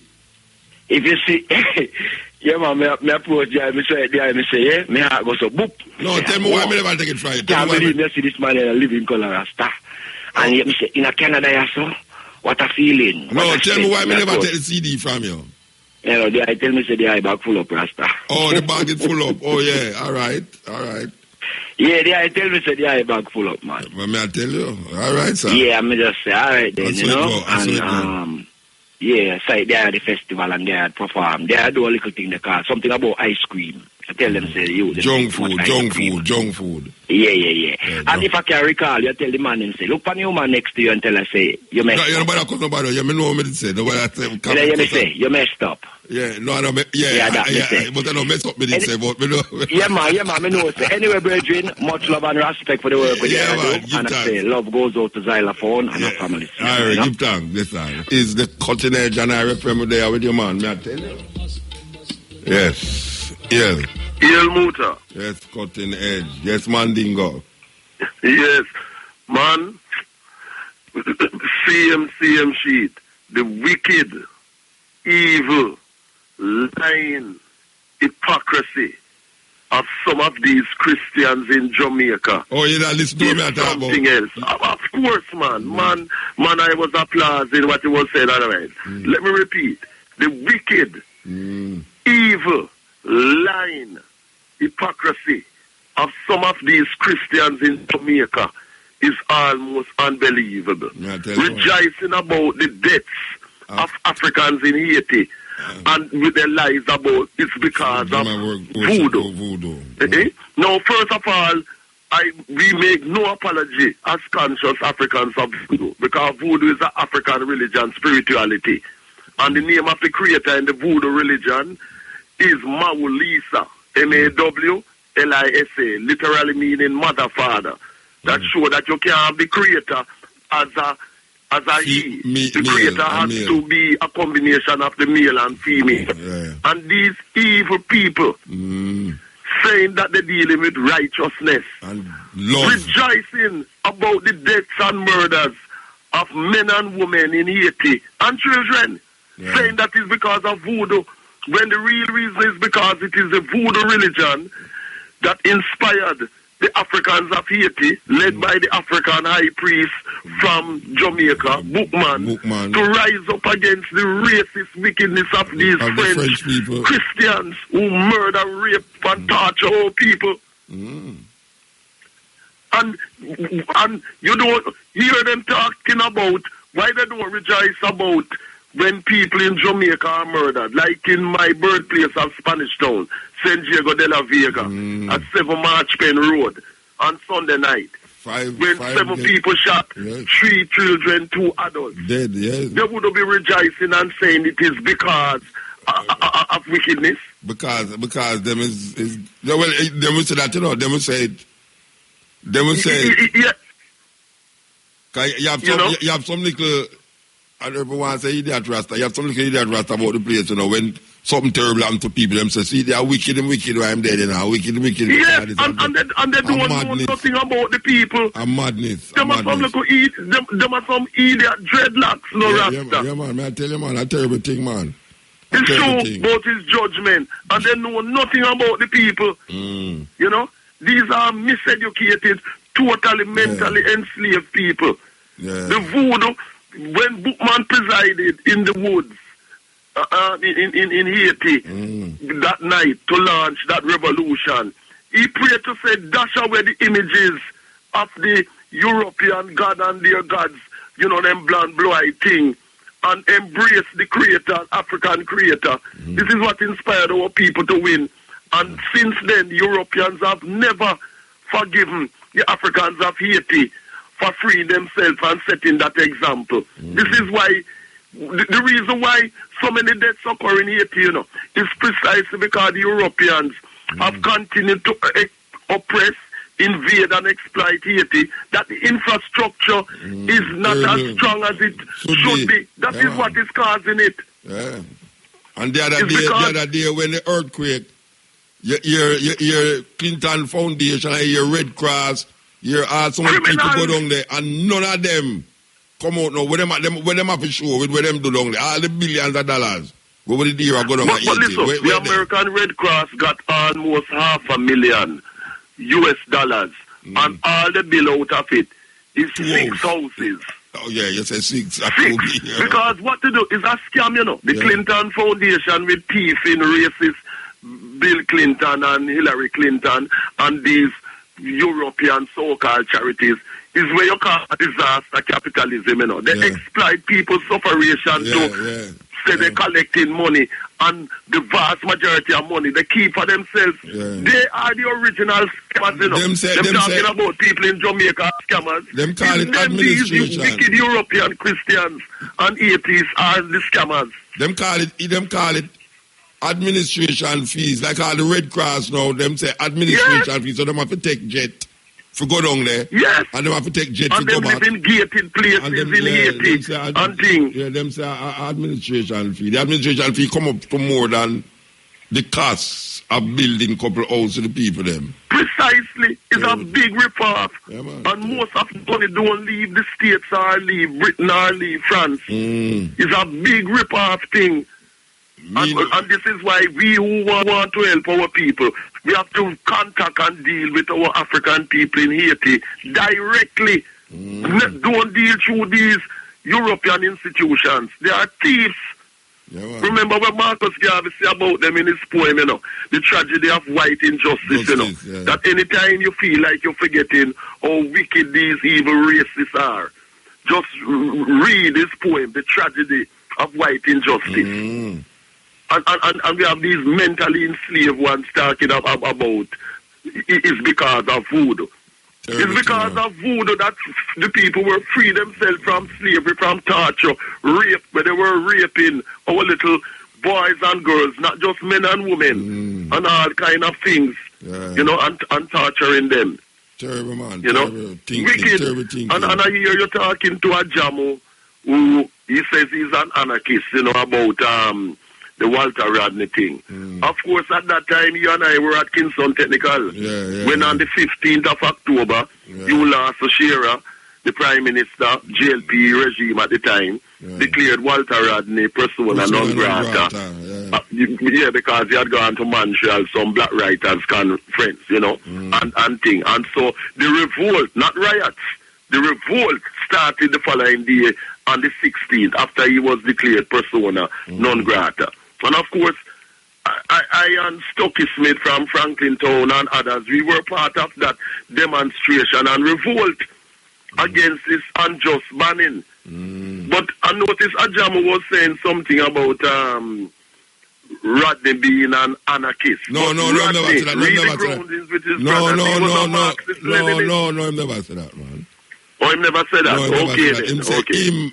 Asked him what type of government you would say you propose if you're not, what you label it as, the one where he might talk about in terms of anarchist. Getting the people, him say anarchist, but him never say what. You know, Walter Rodney was a socialist, communist man. Okay, well I stand corrected on that then, because I know in groundings with my brother, Rodney said Marxist thing. But what I notice is that the Trotskyits is one of those on the panel, like the Aguilar, you know. Well, I know he was involved sometime with what happened in, the Tivoli gas, massacre and that type of thing. But one of the differences that I have with him, in addition to his ideology of, being a Trotskyite communist, is his constant promotion, wanting homosexuality to be legalized in Jamaica. You know what I mean? He also do that on his radio show here on the radio station by on campus there. And like you, I don't like that word about University of the so-called, and not even calling the name. That damn racist word about I just say the University by Mona, that's how I call it, The University by Mona and by Mona. And I noticed that Rupert Lewis, who was formerly like Trevor Monroe and Barry Shevans, Marxist-Leninist. Well, these days, he disavow it publicly, but, that he's also on the panel. Yeah, Russian style, them was Russian. Yes, they were backed by the Russians, yes, but this is when the Russian thing with Gorbachev collapsed, that they was getting no more support, materially and otherwise, that they dissolved themselves. But not only that, I remember times when we used to go to Wildman Street and them places there. The man them used to say, we are escapists, Marcus Garvey is an escapist. And them usually look at Marcus Garvey like, no sir, them man are not going to work, because them usually deal with classism, Marcus Garvey deal with race. And them say, and eventually, me hear Trevor Monroe say, make a speech say, one of the problems with where them did that deal with at the time was that them never did look at the race issue in Jamaica, because most of them children was communists. Them usually talk about class issues in Jamaica, like racism never exists in a Jamaica. So and as a result, they used to attack Marcus Garvey. Yeah, definitely. Ideology and practices. It's totally true. This is what Marcus Garvey Jr. and I and you and others had with them fundamentally. But because they were into this. And yet Jamaica, like the rest of the Caribbean, as you know, and anywhere we are in the African world, have been afflicted by the racism of Europeans more than any other set of people. And yet they deny themselves this reality because of being mentally enslaved to European ideology of the left. But you never hear me that talk about grandmothers. Oh, grandmothers used to tell you about picky head. Grandmothers used to say, nobody bring no man in here with black and ugly like your poopa, you know. Yes. Yeah. And you're black like tar. Black like sin. And you're black like sin. Yeah, and then them say, and look how your nose, flat. You know, have good nose because your nose not straight. It's all of these self-hating things. White people bleaching them skin. Every grandmother have a picture of Jesus in them house. Everybody, every grandmother. Every time you go to them yard, you see a picture. And you have to grow up big. Blonde, blue-eyed devil boy. You have to grow up big. Forget that out of here, you know. Yes. So much things with them to tell you, you know. It's when you almost live technical. Because when we just go technical, me did still under certain thinking. And when me I live technical, you know, me start to read aware of certain things, you know. Because Muta, as you and I know as Africans growing up in Jamaica, like the other Africans in Jamaica, these things were instilled and ingrained in us to be ashamed of our Africanness and anything to do with our African identity. Yeah. So we really had to, what we really do, you know, we individually had to redeem and cleanse our minds, you know, of the racist filth of self-hatred. Yeah. And when you look at our grandparents and our parents and so on, they also were subjected to this indoctrination, you know. Yeah, that may as generations before them, because as you know, the greatest wickedness that the European races have done to African people is to teach African people to hate themselves. Yeah. And we're still struggling with this today. And this is why Sunday coming and talking up by Tottenham there, by the Mad Center at 366 High Road between 2 and 6. And my topic is the role of education in African history. Because which is what you are doing every show that you do on Stepping Razor and also on Cutting Edge, is educating our people, the mental liberation of our people, because once our people's minds are chained, the racist down pressers will always have our people in bondage. Always, Bridget. Always. And this is why, you have the detractors who are mentally unstable. We say, every week, Muta come on with this thing about thing.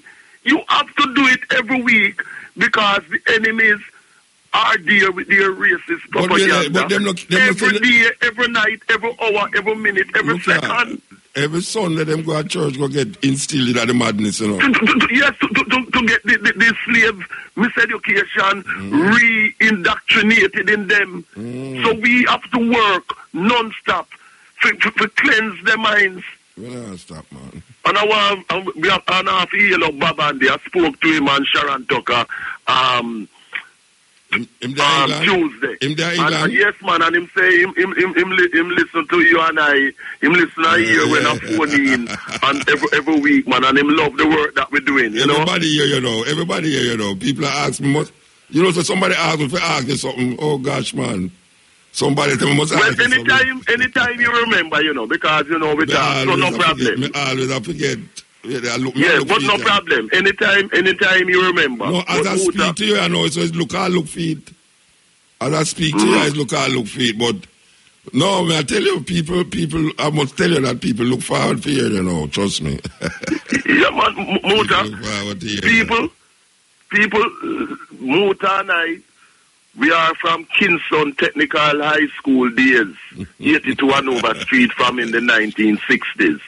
where we have people like Marcus Garvey Jr., the physics teacher, Laxley Comrie, you know, as our political mentors and role models and so. And we are not stopping. Yeah, Ben Brody. Remember Ben Brody, Lax Jingles, all them man from them time there. Yeah, well, we know with all Ben Brody, no one all Mako, I'm brethren still, but you know, they wasn't at the Marxist Leninist. Yeah, but you know what I mean? Them still did play a part still. Them still play a part. Yes, we know, but we have differences with them based on, because them didn't have the Marxist Leninist thing. I mean, attacking specifically Ben Brody, and Mako. I mean, you remember Julian Jingles? Kind of different way still, you know what I mean? Him the main man with the reggae. Sorry, the Rocksteady, Ska and Rocksteady Festival we keep end on November. You hear about it? Yes, man, we hear about it. That are jingles and thing. And that is, and I applaud jingles for them kind of works because we need, it's only we can do our own thing. Yeah. There is no substitute. It's only we can do our own thing, my brother. You know what I mean? We have to keep on doing what we're doing every day and every night because the propaganda of the enemy is constant because they realize that anyhow they don't keep up the propaganda, they can't have no hole, you know. Yeah. And this is why we have to counter their propaganda by the constant reinforcement of the education of our African people. Because this is a battle for the minds of our people. Because once a certain amount of our people's minds are liberated, there is no holding back of the African race. Yeah. And we will triumph.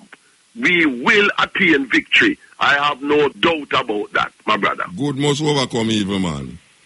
Every time. All right, so me I tell you something now, say, we are up here, you know the Caribou Center? Yes. Gresham Road? Yes, that's near the Brixton Babylon Station, Caribou Center. And that's so we are there now, we are there. Yes. I can tell you which part when we are there. Friday the 4th of November. Yeah. The following day, the 5th of November, is my mother's birthday, you know. Yeah. So we are there the 4th of November, and we are there Manchester, and we are there Birmingham. We are there Birmingham the 6th of November. We are there. Yes. The itinerary. So yeah, I see these flyers there. The flyers there for London. The same. What is that the place name? Caribou K-A-R-I-B-U. Yeah, Caribou Center. It used to be known originally as the Abeng Center. Yes, and that's how we got there. Yes. That is at 7 Gresham Road. Yeah, almost opposite the Brixton Tube Station. And there's a mass nearby to it, about 2 doors away. You know what I mean? Yeah, so... Yeah, we are there in England. And in Manchester, we have a lot of family on the father's side.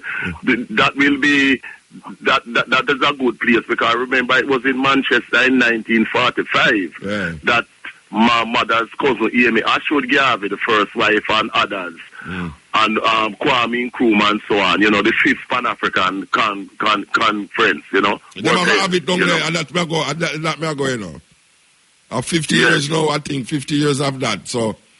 I think we are going to supposed to get an award down there. Because I think it was in 1945, you know, Amy Ashwood Garvey, my cousin, and people like Kwame Nkrumah, Jomo Kenyatta, and the same thing we are going for. And others, you know, were there. And you know who was there too? He's in Jamaica, used to do programs on RJR, Peter Abrams. Yes. He was South African. He was a South African. He was a South African. Yes. And he left South Africa because I think he got married to a European, and you know, in South Africa at that time. So that's why he came to Jamaica and used to do that news commentary, as we know, in the 60s on RJR. But he was also there too, you know. Yeah, well, I tell you some of the places where we're going to be. The Manchester thing is some award where the same group we are talking about, the PSC. Yes, that was the 5th Pan-African Congress was in 1945, so it's 50 years of that. Well, that them celebrate and them involve me in it, and I really appreciate that. And then now the 6th we got there, Birmingham. Yeah. Birmingham, yes. Or as people say, Birmingham strong. And I want to yell up the twins them in Birmingham strong, and brother Billy Brown of the PACM in Birmingham strong, and others who, keep the torch of Pan-Africanism, keep going, I work with them all the while, and they invite me to do lectures in Birmingham at their African functions. Well, I hope I will see one of them. I hope I will see one of them. If it's even one of London, I hope I will see you. Well, you have my connection, so... Oh, you mean, they don't just tell you which farm you're going to... Wait, the whole... Bad thing, they don't just tell you which farm you're going to have.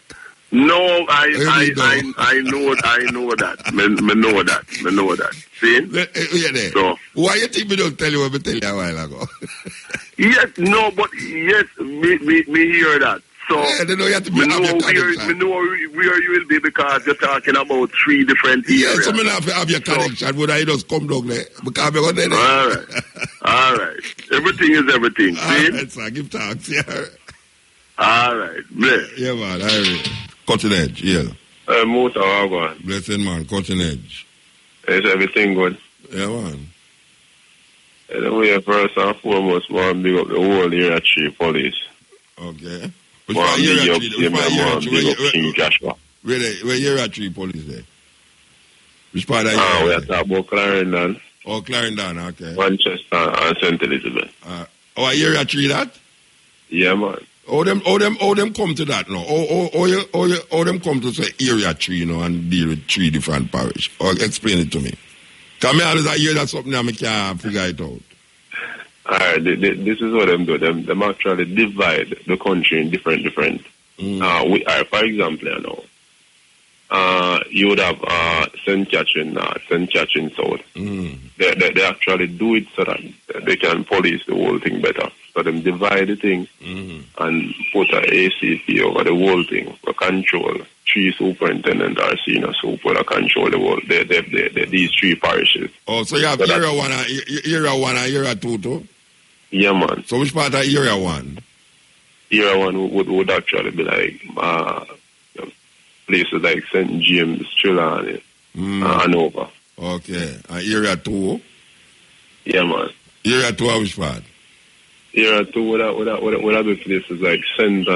Mary and Portland. Okay. And area 3, the way you just mentioned? Yeah, man. Okay. Well, I'm big up Mandela police station the same way, Alright. So you're not on duty, Yeah, man. You're a thief a call. Yeah, man, I look at that. But as me I say, a regular ministry program. Okay. Alright. Give thanks, Virgin. Yeah, man. As Mary I said one more time, so me have a video for each other. A video? Yeah, man. It has to do with the history of our people in general. You understand? Because based on research done and so on, I realized I was reading some information from the Zandovan Bible Dictionary, and I realized that the so-called Negroes and Hispanic, speaking of the people that were brought here on slave ship, particularly in America, Europe, and the Caribbean, they taught us that because what Mandingo was saying a while ago, he has established a lot of truth in regards to the Christian God, because these people don't understand that worshiping, even though you might not directly worshiping something, you can indirectly worshiping a different thing. You understand? And I know that image that they put across is not Christ. You understand? That is the son of Sergio Borgia, son of Alexander, son of Pope Alexander VI. Okay. Sergio Borgia, and that's why they had to take the Apocrypha out of the Bible. Wisdom of Solomon, which prophesy about them, the white nation, putting up this image. That's why they had to remove the book officially in 1928 from the Bible. The Apocrypha making reference to the Maccabees. Yeah. The 13 different, I think a 13 book them move, and that them are 13. But you have more still, you know. Yeah, man. Only them 13 there, you know, but you have more where them move to. Yeah, so people need to read like the book of Joshua, the book of Enoch, and a lot of these scriptures. You understand? Yeah. Powerful scriptures. And they break down things like the rapture doctrine. All of them things that's some serious deception. Yeah, the rapture and all these things. So as what me I say, they taught us that we were Africans. We were in the land of Africa, and it was Africans selling Africans. Making the people of the land seem as if we were barbaric and this and that. But I am going to tell you this. Based on research done, and I'm still doing my research, and based on some scholastic document like the Xylophone Bible Dictionary, which clearly say that. And as I say no more time, I'm going to make that video to reach you. Yeah. No, come up, chat, man. I want to hear what you say about. Yeah, man. It states clearly that who would have been the youngest son of Noah, according to the Bible, is the father of all dark races, except the Negroes. And after doing further studies, I realized that majority of the people that were brought here on slave ship and are being enslaved today, because most of these people don't realize that they're enslaved, you know? And if you don't believe that you're a slave, stop paying a bill. I just quote a while ago, Harriet Thomas and say, she freed a lot of slaves, but she could have freed more if only they know they were slaves. Yeah. But when I ask you, say no, if is the father of colored people and not Negro, who is the father of the Negro people then? Alright, they're saying that these are the same people who ran out of Jerusalem. And they have who call themselves Jews in the land now. No, wait, hold on. You just mentioned a while ago. Yeah. And you say is the father of who? Of the dark races. But not the Negro. So who is the father of the Negro? The father of the Negroes would have actually been Jacob. So reasonably, he would have responsible for the 12 tribe of Israel. Yeah, and he would have responsible for Judah, Levi, and Benjamin. So you never have no Negro until Israel come? No, I'm not going to say that. Remember, look here, we personally know that black people, dark-skinned people, you understand, ancient people were dark-skinned. No, wait. And matter of fact, I just want to get this straight out there. There are no such thing as white people. Just get a piece of paper and get a white shirt. Wait, man. We have got all over the place, man. I want to concentrate on what you just say a while ago. Yeah. According to what you say, them say, who was Am? Well, you say Am was the youngest son. The reason why I always say, according to this, according to that. Because that's all the information I have. Yeah, so according to the Bible, is the youngest son of Noah.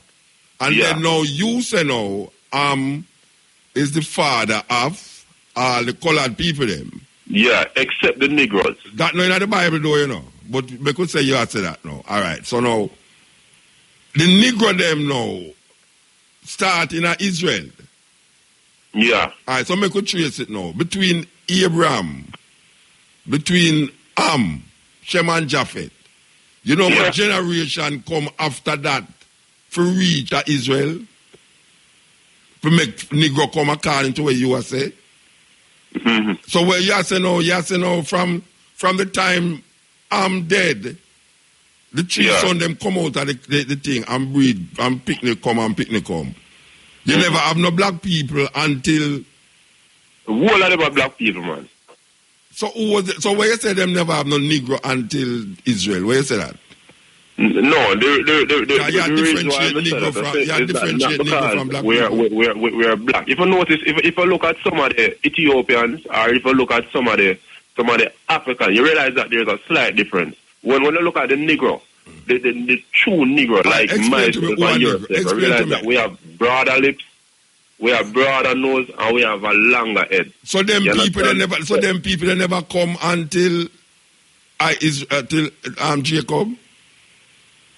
The people them No, man. It was way before, man. But you just said the Negro them come when Israel. You said the Negro them come when Israel start. No, wait a minute. The whole away, I come from the same man, The whole away I come from the same people, However, we are just like you have sisters and brothers, Yeah. As I say, everything I want to say pertaining the whole thing. Yeah, but why you differentiate? Basically add up. Yeah, but why you differentiate between Picnic them who was all color people them, and then now tell me say no. Israel's son them was Negro. Why a different? If the whole of them the Negro in the first instance, why would you want to separate now and say Israel's son them the Negro, but son them was colored. All of the colored people them was but all of the Negro them start when Israel start. Why you don't want that and then now say all people was Negro? All right, this is what I want to say. Not because a man black means to say that he actually have Negro here, mean woolly here. No, wait there. We are talking about Negro now as a people. Yeah, man, and we normally know Negro people to just like when I grow your all right, so literally say yes. So the people them who start at Israel now, who you call Negro, what kind of ear them did have? Negro, just like me and you. So the people them before Israel now who was Negro, what kind of ear them did have? As I say, coming the sons of Isaac, Jacob, and the 12 tribe of Israel. Yeah, them those majority Negro. Of Jacob's sons are Negro. No, a 12 son Negro. A 12 son. And wait a minute, Mandingo says something, I really want to put a look of people in regards to the Asians. Which Asian? Haiti. Yeah, all right, what happened to the 80 people then? Wow. I am in agreement with a lot of things you said.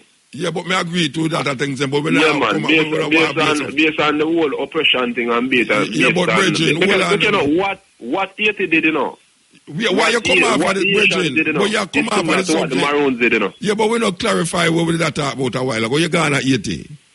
Yeah, but me just know on that point, still me same way. Yeah, all right. Well, it don't slip you. It don't slip you. But we want to clarify what you say. Right? We'll follow what you say. You say, was the youngest son of Noah, and is the father of all of the colored people them. But you never have no Negro until Israel come, which Israel have 12 sons, and you say all of them sons they know is Negro. When I asked, you said Negro is different people. You have like people with straight ear, and you have people. So me I say now, Israel's son them was what? Israel's son them did have flat nose like me and you, and kinky ear like me and you. How it go? Or is them did have the straight ear? Which one of them have the ear them like me and you? Son them, the son them before, or everybody, or is just Israel's son them? Not everybody. Not Israel's son them, particularly the tribe of Judah. All right, wait. So Israel's son them did have kinky ear like me and you? Yeah, man. All right. So the other people them now, who you say was Negro then? Them was like what? Them was what? Them was Negro, them was what? They were dark skin, but their ear were more of so straight. Yeah, so like the native Africans. Oh, you mean the native Africans? Yeah, because this is what I'm telling you. That the so-called slaves are out no, but which why you read them things they are not Africans. The African, where is it? The people that would them bought from Africans, the people that would them bought and turned to slaves was not Africans? They were not Africans. Them was what? Africa is a continent. In a continent, they have about 47. No, wait, no, what them was. Wait, no, what them was. What them was. We are the same children of Israel, the children of Jacob that were brought into captivity. The book of Deuteronomy chapter 28 had to be fulfilled. Brethren, wait no man, you see, you get off tangent now, You want me to ask you? Mm-hmm. If the people them who come here wasn't Africans. They wasn't African. There were people that were they ran out of Jerusalem. Wait no man, if the people them come here who wasn't African, that means you are what? We're the children of Israel according. So you are not African then? No, we are not African. No, we're say we. No, we're doing it in African. Brethren, no, say we. African, knowing that we're not there, but we're different customers. No, listen to me. No, say we. Muta, we basically speaking Hebrew, you know. Come here. No, we're not. I'm foolish to say that now. No, hear me I say now. Me I did start out good, you know, but me I not end up good. Hear me I say to you now. Mm-hmm. You are not African. Don't say we are not African. Say you are not African. You is not an African, right? I am not an African. All right. Well, you see me, you know, me's an African. You understand? Yeah. All right. So now, if Africa is a continent, yeah, with 50 different countries in it, and you said the people them who come here wasn't African, them was Hebrew. What race the people them who is Hebrew? What race them is? The people them who come here, the people them who come here as Hebrew, according to you, who they what race them belong to? Where the people that came here. Yeah, who you say is Hebrew? You say it's not African. Come here, it's Hebrews. Yeah. I asked you what race the people them who you claim come here when they are Hebrew. What race them belong to? We are all dark-skinned people. No. Me not asking. No, me not asking. If I notice, you know. We are talking about dark-skinned people. Listen, me not. I don't know no disciple. Call them Niger. No, Brethren. Yeah. I know that. Me ask you. Answer me when me ask you, man. Don't tell me gone off on a tangent. Me say, if the people them will come from Africa, come here, so wasn't that African? Them is Hebrew. May I ask you a question? What race the Hebrews come from? We come from the regular dark race. We're a dark race. What is a dark race? Every race connected to a land. You can't have a race connected to color. Israel, I guess I already tell that. We're dwelling in Jerusalem. So Israel is a race. So Israel is a race. Yeah. Which part of the Bible tell you say Israel is a race?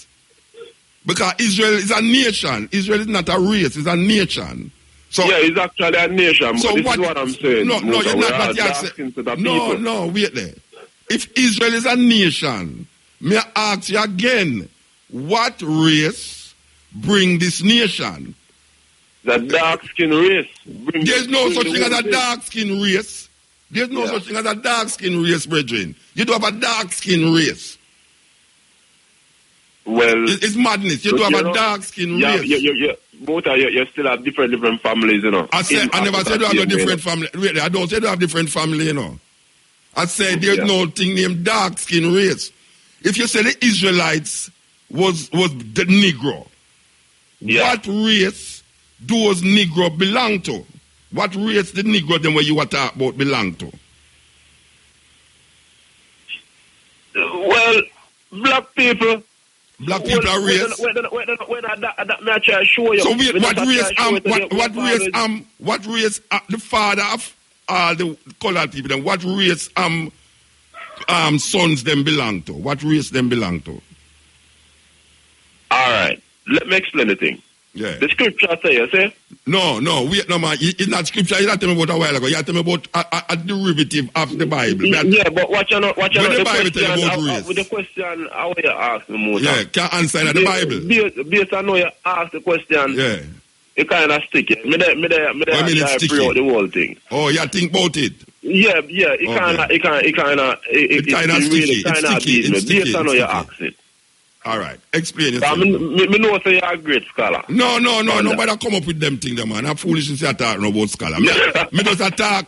Me just want you carry yourself through it, just like how me I carry you through it. So me I carry you through something, you know.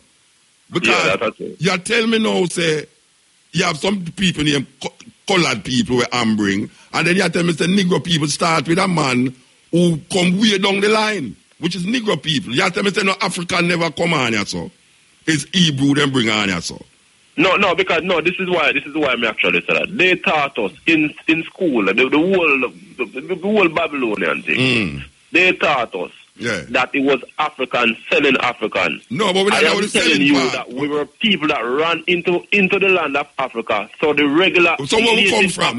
Didn't have no problem selling us. So where we come from? To the Grecians, which are the whites. No, so where we come from? If we did run into Africa, where we come from? When the Messiah said, which Messiah? Come past in Jerusalem, run. Which Messiah? Head the mountains, head free Africa. No, may I ask you a question? So which part them come from? Which part them run from? Go up Africa. Where them run from? Run from Jerusalem. Which part Jerusalem there? Where Jerusalem there? Was destroyed. Where Jerusalem there? Jerusalem is in Israel. Brethren, Israel is not a race. Israel is the name of an individual person. Yeah, I know that. So may I ask, which part the people there? All right, Mota. Yeah. Did you watch Ian Boy yesterday? I never watched Ian Boy. Ian Boy come up like. Hebrew Israelites, we really want to meet you. Them a big up all last night. Brethren, them not go down and they want to meet you, No, them not go to them place already, brethren. Me go to Israel already, Me and Tony we go sit down with them. Me mean something, some permanent black Hebrew Israelite. But you never hear me say to you. Me say me go to them place in Israel. They invite me down there already. But not that me ask you, but you go from here to there to there to there. No man, but we still have to make you know what I want. No. I don't. You see, you have to make me know, so you're confused. That is why you make me know. No man, nothing to do with confused, man. But you tell me say no African never come here. Wait, they're not motor. What you mean no African never come here? After we there teach people say them are African now, who not come with something else, but say we are not African. No, based off a research done, because if you don't know where you come from, you can't know where you go. So and they teach us, of course, that it was Africans selling Africans as if we were No, I'm not talking about the selling. No, I'm not talking about the selling of Africans to Africa. I'm not talking about that. I say, you say, based upon our research, you say you are not African. Well, that's what you're saying. According to that. Yeah, so which part of the children of Israel come from? We actually come from Israel, from the land of Israel. So may I ask you, where Israel there? Where the land of Israel there? It's there in Africa. So where you call the people them who come from the land there? All right, Mota. Not African. I saw we go up on the same page now. Ethiopia. Because what you know, as we have said, the land of Africa, which is a continent, consists of over 47 countries. 50 are different countries. I saw we have to pick the country now, because we must pick one.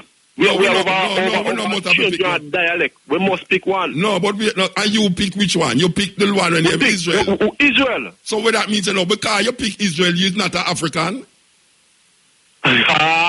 So two you say you're a Ghanaian. You're so may I ask you say you're Ghanaian, you're not African. Two you say you're Ethiopian, you're not African. Two you say you're Nigerian, you're not African. Everything away as they connect, and that's why I'm happy. So as some are going to pick the land now. So because they're telling us that we're African, but it's like they're not attaching us to no particular country. We're the children of Israel. We who? The so-called people that were brought here on slaves and ships. We are African. And are suffering the curses who are still slaves. Which curse? Wait, which curse you talk about? Curses according to Deuteronomy chapter 28. So we say black people. Hold on. So you say black people curse? No. There are some curses that the nations among you shall get high, and you will only get low. No. You will forever be the tail and never be the head. You shall go back into Egypt, into slavery again, and ships. Talk from yourself, no man. Talk and stop quote book, man. A foolish book. But me ask you a question. Yeah. Deuteronomy tell you say who curse, who get curse. No, it's like if we not keep the commandments of the Most High, these are going to bring forth some blessings. If we keep them, but if we do not keep them, He will bring forth some curses, which shall forever be in captivity. So what is the curses? So who never accept Him now and then get cursed? Who?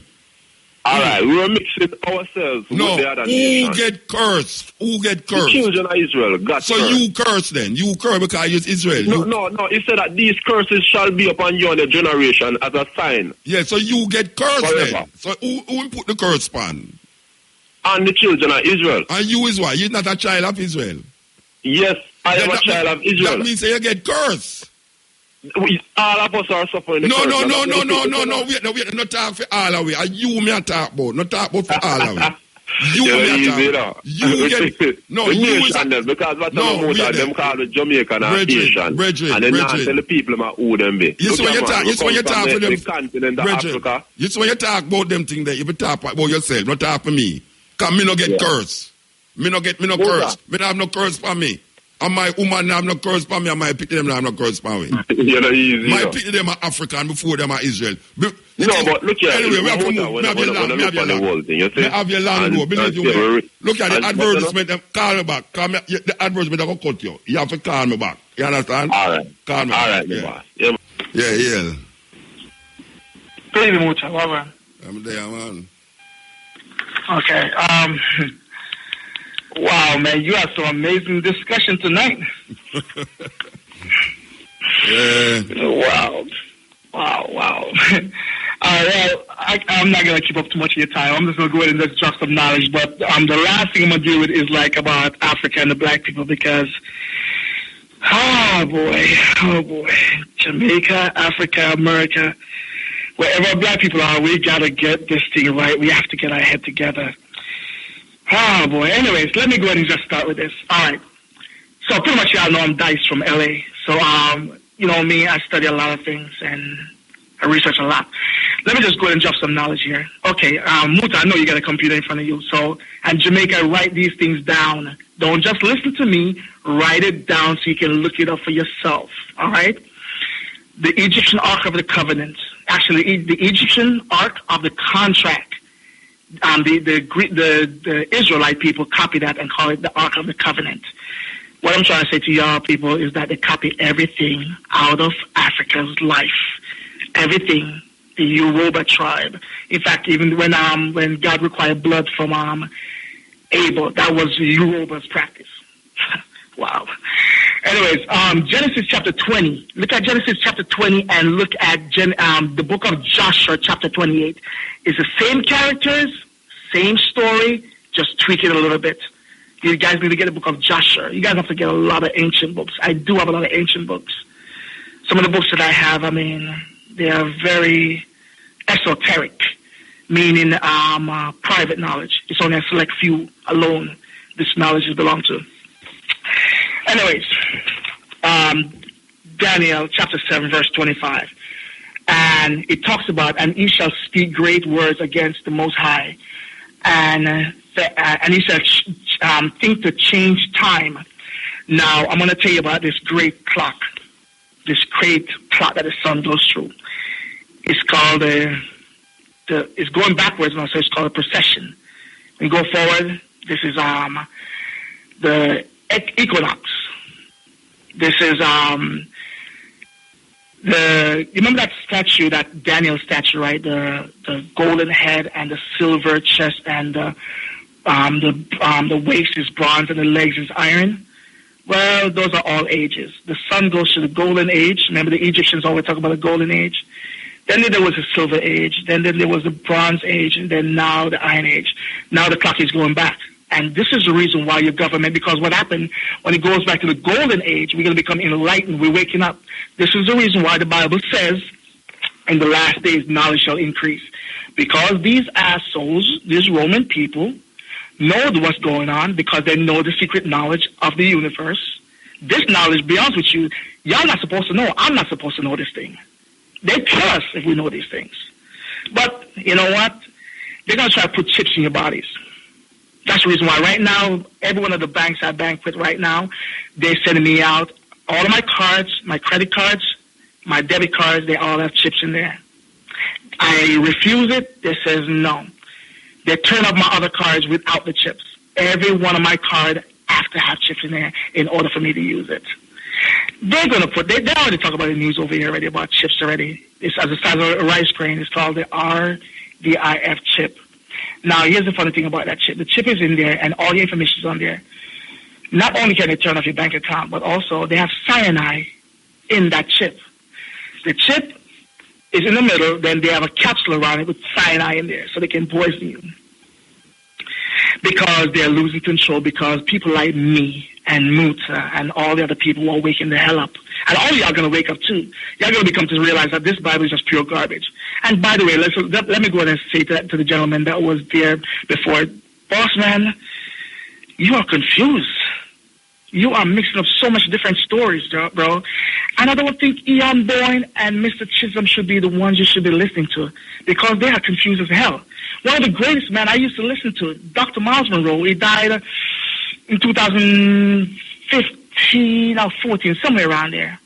He's from the Bahamas. Very brilliant man, but he's a brilliant fool. I'm sorry. He's incorrect. Let me say this to you, Jamaica. Think about this. How in the world God told Cain that you shall be a vagabond, right? Vagabond means a wanderer. Never will have a place to find. You guys need to look up the definition of these words in the Bible. If God tells this man you're going to be a vagabond, you will never have a place to rest. What in the hell are you doing in chapter 2, building a city and naming it Enoch and settling down? This God probably don't understand the word vagabond. You so stupid this book is. Then Cain was scared. Scared of who? Your mom and dad? You're scared of somebody's going to kill you. It's only 3 of y'all on earth. Jamaican, let me tell you something, Jamaican people. Stop listening to your idiot pastors, because they're lost. Remember the Bible talk about, the blind shall be leading the blind? Well, guess what? Those are the blind that are leading you. Because they are blind and they're leading you. Just the same way my mother, idiot pastor. I said this to him. I said, Pastor, you know that the 10 Commandments actually come out of the 47 negative confessions. Actually, it's up to 147, actually. But do you know that, he says to me, you know that anything negative is not good. I was like, Pastor, are you serious? Pastor, if a man just sleep with a woman who had AIDS last night and he goes to the doctor the next day and draw his blood, and a few weeks later the doctor say, oh, it's negative, it's not a good thing? I'm like, are you serious here? This is the mindset of Jamaicans. Let me say this to you. Even though we speak with an accent, stop thinking with a damn accent. Open up your mind and start thinking. Start researching these things, what they give you. Listen to this. The Bible says this, right? That and the light come out of darkness and the dark comprehend it not. Well, the word comprehend means understand. You're telling me, darkness has sense and light has sense. You're telling me that darkness does not understand light? What kind of sense does that make? Jamaicans, are you serious? Now, let me say something about your Lucifer here. Your Lucifer and Jesus actually is the same person. They're not real, but it's the same person in their book. It says, this is in the book of Isaiah, Isaiah 14:12 through 15. It says, how art thou fallen from heaven, O Lucifer, son of the morning? How art thou cut down to the ground which weakens earth? So Lucifer is the son of the morning, right? And Revelation says this. Revelation chapter 22, verse 16 says, I, Jesus, I am the root and the offspring of David, the bright and morning star. Now let me go ahead and tell you who Lucifer is. This being is not real. But these Jews who wrote it, by the way, let me tell you who that person is too while I'm at it. His name is Solomon Ben Isaac. Write it down and look him up. Don't just listen to me. Write it down. Look up this guy's name. His esoteric name means exclusive, only for a certain type of people who they choose. Esoteric is the secret knowledge, which I'm telling you about. It's called the holy science. That's where the whole Bible came out of. The holy science. The stars and the moon and the sun. I told you those 3 stars in the sky, which was there in the ancient days to this very day, those are the 3 wise men, the 3 kings. All right? And the star in the east is a dog star to this very day. They give you this exoteric, EX. The esoteric, ES, is for the private people. Exoteric is for the stupid people. To be honest with you, the Bible was actually written for stupid people. It was there to comfort you in your stupidity and actually to control you. and take money out of you. And to this very day, gatekeepers. Now, they are brothers. Ian Boyne and Reverend Chisholm, they are brothers. I mean, we have to just wait till they wake the hell up and stop deceiving people. So I can't beat off too much, but you have to stop listening to these guys. Religious hard talk is actually garbage talk. Prophecy hard talk is pure garbage. These people are creating their own prophecy. Now, you're Lucifer. Let me go back to Lucifer. Lucifer, the ancient name for Venus, is called Lucifer, the morning star, son of the dawn. Jamaica, y'all got to really wake the hell up. Yeah, I know you guys don't have... Go ahead, I'm sorry, go ahead. No, I say them have to wake up like, we have to really make you go sleep, you know. No, because it's like 11:19 for me right now. I just came in from work. Oh, so where is no, LA there? LA. Yeah. 3 hours behind. Huh? 3 hours behind me. Absolutely. Okay. But I am tired out. But you know what? Let me just drop this last knowledge and I get out of here. Yeah. Now, your Bible will tell you not to look at the zodiac. I'm telling you, people, all of you are born under other stars. I am born in December, so I'm Sagittarius. Well, Sagittarius is between November and December, actually. But I am a Sagittarian, and Jupiter rules over me. I am telling you all this, that these ancient African or black people, they drop this knowledge. The Greeks learn from us. The Romans learn from the Greeks. And then the British people learn from the Romans. And they give us this garbage. Now, how did the Bible get to Jamaica? The British colony. And they give us this garbage to believe. Man. They take you away from your power. They take you away from your knowledge, the truth. I tried to explain before the laws of opposite. We realize that majority of us black people, especially here in America, I don't know about too much in Jamaica, but in America, we black people here, we love the truth. We love to speak it. White people, even though they know it's a lie, they know that these two people in the government today are two lies and thieves, and they still vote for the white person. Because this is the law of opposite. Yeah. And that comes out of the principle of polarity. All right, we have to move. We have to move. Give me 1 more second, Muta. Let me just finish a little bit about the black people. The adverse never come by your voice when you have to ask. Yeah, blessed. Yes, blessed. I want to tell you, if I want a phone card, I use this. I've done about 10 times over again, About 1.5 me I wait, Well, the advert, 1.5 you wait? What's your name, Janice? No, I don't say no. I never say about wait 1.5. Marv, let you wait 1.5. But more send condolences to Xylophone. Yes. Our father. Yeah, man. It kind of shocked me and my wife, her father passed just like that, man. And I was our 9 night. Them have, as we speak, I know them have 9 night. And today our birthday. Yes, last night. Yeah, it was our birthday. Child 11 now. Yeah. But differently still.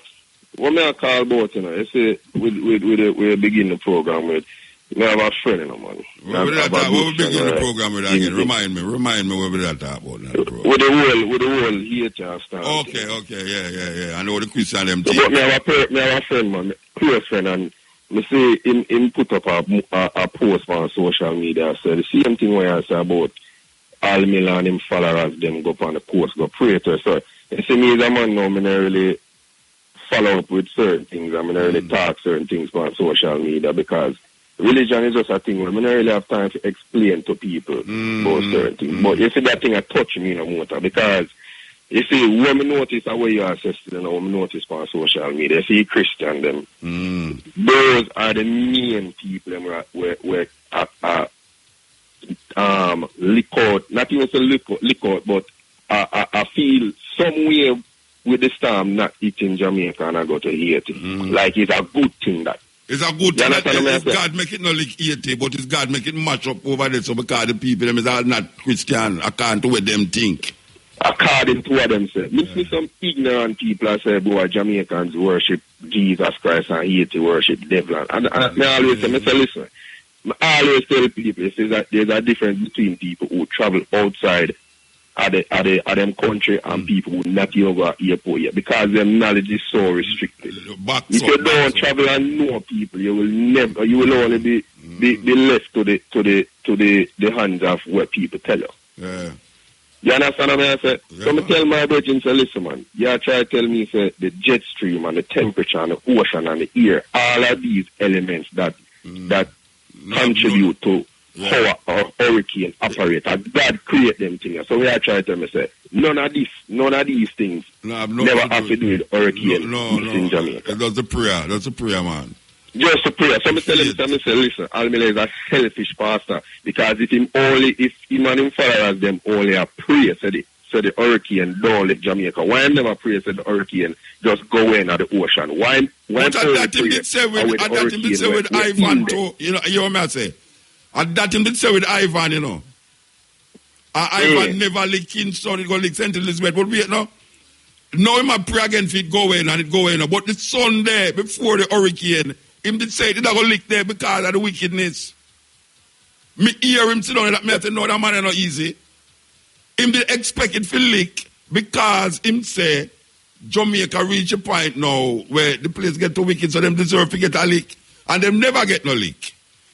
Exactly. So him, even though I that on the TV, him still account to where you are saying now that him go there with him follow them now for say, make a prayer with the hurricane and the hurricane not come, so they might get credit. He might get credit to him powers now, you know. So you know, say him is more of a demigod now to the people them, because every time him pray, the hurricane left. They warm to the criminal them. Warm to the people them who sit down in the hospital and can't get no help. Because them not have no foot and the baby them are sick. Why them not going to the hospital go pray with the sickness? Motor. Look at the people them downtown where lay down on the street. You see, next time a hurricane come, uno Christian, uno don't go in a supermarket go buy no supply, and uno don't watch no weather, because sit down on the yard and pray and just not do nothing. Don't prepare for it. Because you can simply pray away something where the Creator himself creates. So basically, me, if me is a Christian now, me can go up on the shore and pray with something, and it just pray. Brethren, hear what me say, man. No laws of man, no prayer of man can do what God himself create and ordain on this earth. Brethren, let me tell you something. And it's mother nature. Let me tell you something, brethren. We have worse now than hurricane. We have people who are kill people and kill picnic in a Jamaica without a mind, like drunk heart. We I say, we need some prayers to get out the drunk heart out of whole heap of them youth, let them stop murder, liquor pity them. Warm to them prayer there. Exactly.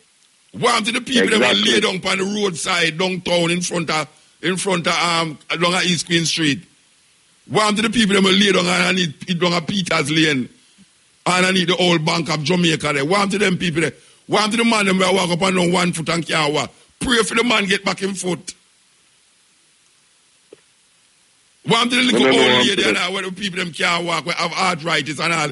All the hospital them so full up, and them not have space to put sick people. The children hospital want this, want that, them can't get it. Pray for the children and let them don't go to the hospital and them don't get diabetes, let them go and get the tumor in them head, cancer, if they pray that way. But you know, you see if all of somebody in the hospital now have cancer and so forth, and the doctor them treat them. Them not thank the doctor, you know, them have a thank that say God cure the cancer of the person, and not thanking the physical man, the doctor already. So thank him, so listen, doctor. Thank God, say you do what you need to do for cure my pity. Not thanking God alone, not saying it is wrong to thank God, you know. But you cannot just be saying, is God make the cancer go away? When you know, you sit down there and see them man operate on your own or picnic or so forth. You have to give credit to the man. You know, so them have an ad on the TV, you know. Some people are going to come. Them say, them have witnesses where say, you know, I had cancer, you know, and for years I went to the doctor, and the doctor was doing this and doing that. And I went and got some healing. And when I go back to the doctor say, you don't have the cancer again, and say, all right, Moses part the Red Sea. This, you know what the advertisement on the TV? No, I mean, I overseas me call from someone. Sorry. Them say Moses part the Red Sea. This and this and that. You can get the miracles like part in the Red Sea and everything. The miracle there. You can now come to most of the arena. Somewhere them are gonna keep this big crusade, you know, where you can get the same healing. The same healing. What a wicked set of people them. What a wicked man. Hey, listen, if you government, them man, they can't get visa to come. It's just like, the brother there, where name, forgot his name, the one where he prize the more congregation. Jim Jones. Jim Jones. In Guyana, Jim Jones. Same thing, you know, but even if a man a preach bull crap, you know, man, you have people where we just naive because they don't read for themselves, you know. I have a thing in the Bible I always tell people. You see this thing called lean not unto thy own understanding. I think that is such an oppressive statement, you know. Yeah. Lean pan for them understanding. Lean pan for them understanding, man. Don't lean pan your own. No. Don't do no research. Just take where the man on the pulpit where he have his wife and him have sleep with sister this and sister that. Take team word for it. Don't research for yourself. Read for yourself. I can tell you something, man. It's a serious thing, you know. You have enough sick people in the hospital where the doctor them is overburdened. Me want these person. We are run up and down all the place with the olive oil all over the place. Go at the hospital and stay with them there in a church and pray with the sickness that the people them in the hospital can walk, just like when them say Jesus in the Bible. Well, one people say, when them say, just heal me, them say, no, just touch him garment and make him get healed. Me want the people them stay which part them there in a Spanish town. I make Almila stay in him center where him have. And heal the people them upper hospital where can't afford the medicine, where the doctor is overburdened, where them not have enough bed in the hospital. Heal the people them and make them come out of the hospital in the name of your Jesus. It's mad them mad. It's confused them confused. Them leading the people them some serious it's a religion. The thing that hurt me, you know, is just that. The thing that hurt me the most, you know, is the black people. You know, I don't know warm to them, especially Christians. Them. How can you say a prayer away a hurricane and it go lick a next nation? And you are going to say within your belief. Yes, so the reason why it lick a nation. The reason why it lick a nation. Them get liquor because them work voodoo. Them are over. And none of them never yet talk to a Haitian. None of them never yet go a Haiti. None of them never yet sit down and study the culture. And I want to tell people, say, Haiti culture richer than Jamaica culture. But is Haiti, is the voodoo make them free themselves from the French people, them? It's not the Christian them free themselves, it's the voodoo. Some Jamaicans are a bunch of hypocrites, them. Because the same way after the storm blow away, you have man down a mobile drink blood and all of them. So them things they are ritual and over the same way. So you have to wipe the matter out of your own eye. No, man, I realize that. Meanwhile, them a pray. Man, I shot people all over the place, said we. Man, I realize that. So, you're interested in that storm where you pray with. All right, you pray with the storm. So what happened to the people them now, where after the storm now come now, you hear 3 people get shot in this area, 2 people get shot in this area, 5 people get shot. Hey, what kind of people them, man? All the people them hearts so cool, Rasta? All the people them, all them hearts so cool and them supposed to be this loving, kind and all them so cool that you can't hear. I mean, even the other day, when the earthquake, you can't hear 300,000 people dead in our country. And you are say, yeah, I show the people them I work practice voodoo. And now you hear 800 odd people dead and the whole place mash up. When you look at your television and you're going to tell me now, say, God do that? Because the people them now worship him. Then what kind of God that? Because God is God and God is a jealous God. Jealous, Them say that the Bible, and God is a jealous God. You have to say, because you not bow down and pray to this God, we have power, all overpower you, he make you. And he must search for you, worship him to the point where if you don't worship him, he must go kill you. Then what kind of thing that? Is him make you, is him create you, and he must ask you for worship him to the point where if you don't worship him, he will kill you. What kind of egotistic maniac man creating a them psyche, for come tell you, say, I saw the thing will create all our we there so now. Demand that you worship him. What is the purpose of that? Him all powerful, all omniscient, omnipresent. Him no want nothing from you. You can't give him nothing what him can't make, what him no want, and him make you. And he might ask you to worship him to the point if you don't worship him, he's going to kill you. But I want before I go in a motor, because I know say I saw time for go still, but I want to ask one question. I don't know if I can answer it or people out there can answer it. If in heaven, in the beginning, in heaven, and heaven is supposed to be a place of pure, no is of spiritualness and happiness and which part you hear that? Which part you hear that? No, which part you hear that? Which part you hear that? The Bible says war was in heaven. No, but the Bible says war broke out in heaven. You never read that? So, but heaven is supposed to be a place of pureness.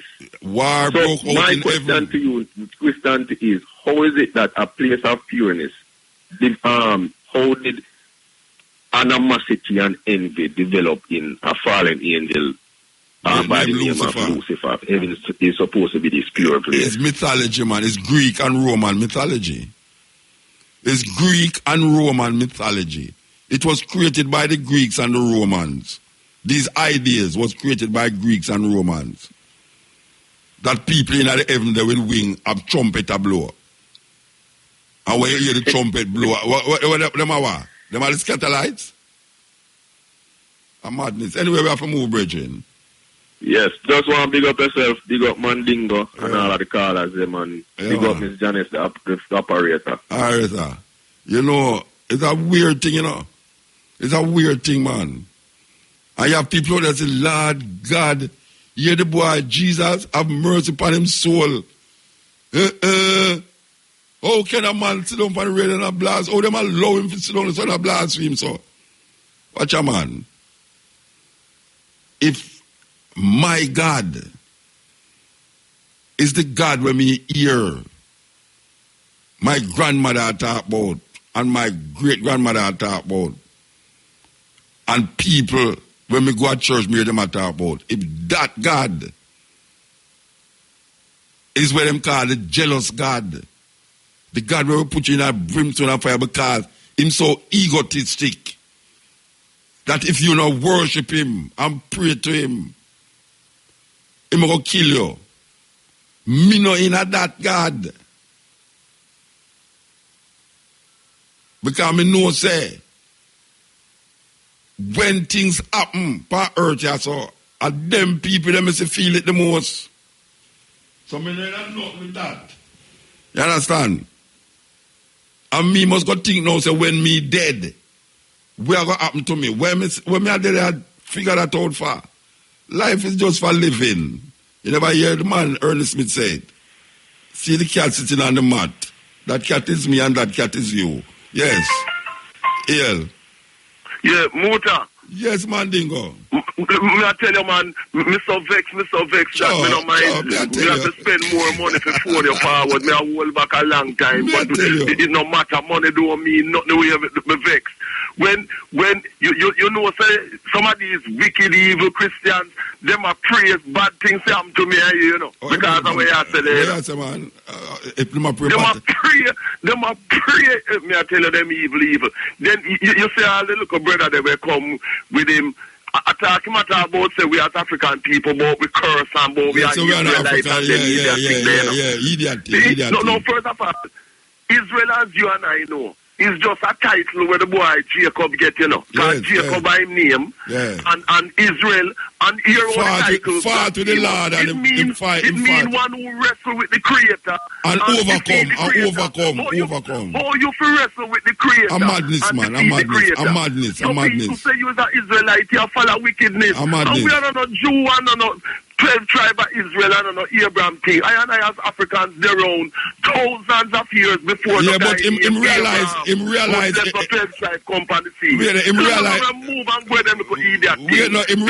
stupid it was, you know. No, Abraham and no Jew and them things. Mandigo, him realize how weird it was when we start to pinpoint him one step by step, you know. Him realize how stupid it become, you know. Of course, I'm not idiot. Whether they go to Bellevue, man. I didn't miss education. I know Bellevue, no. Moon send him a Bellevue. Moon say, him need to sit down and think out what him say. So him need somebody to sit him down and think out what him say. No, but that is true because you see the mental enslavement, it make them become mad, you know. So you really have to get them head think. You're right, not Bellevue, because Bellevue will make them mad. You need psychiatrists like I to cleanse their mind. Sit down and think out what him say. And that thought, what he and others like him should do, if they want to know the history of our race, the African race, read the book named The Destruction of Black Civilization by Chancellor Williams. That gives a history of our race. Also read the book by Cheek Anta Diop, The African Origin of Civilization. Because you cannot depend on this Christian Bible, which is full of a lot of lies and fairy tales. It's full of myths and fiction. But you know what amazing? If you want to know the history of your African race people, read The Destruction of Black Civilization by Chancellor Williams. That gives a history of our race. Fact you up. And also read Cheek Anta Diop book, The African Origin of Civilization, by Dr. Joseph Ben-Yochanan. Mandingo, you know what amazing is when the brethren say, is the father of the colored people, but Israel is the father of the Negro. Wait now.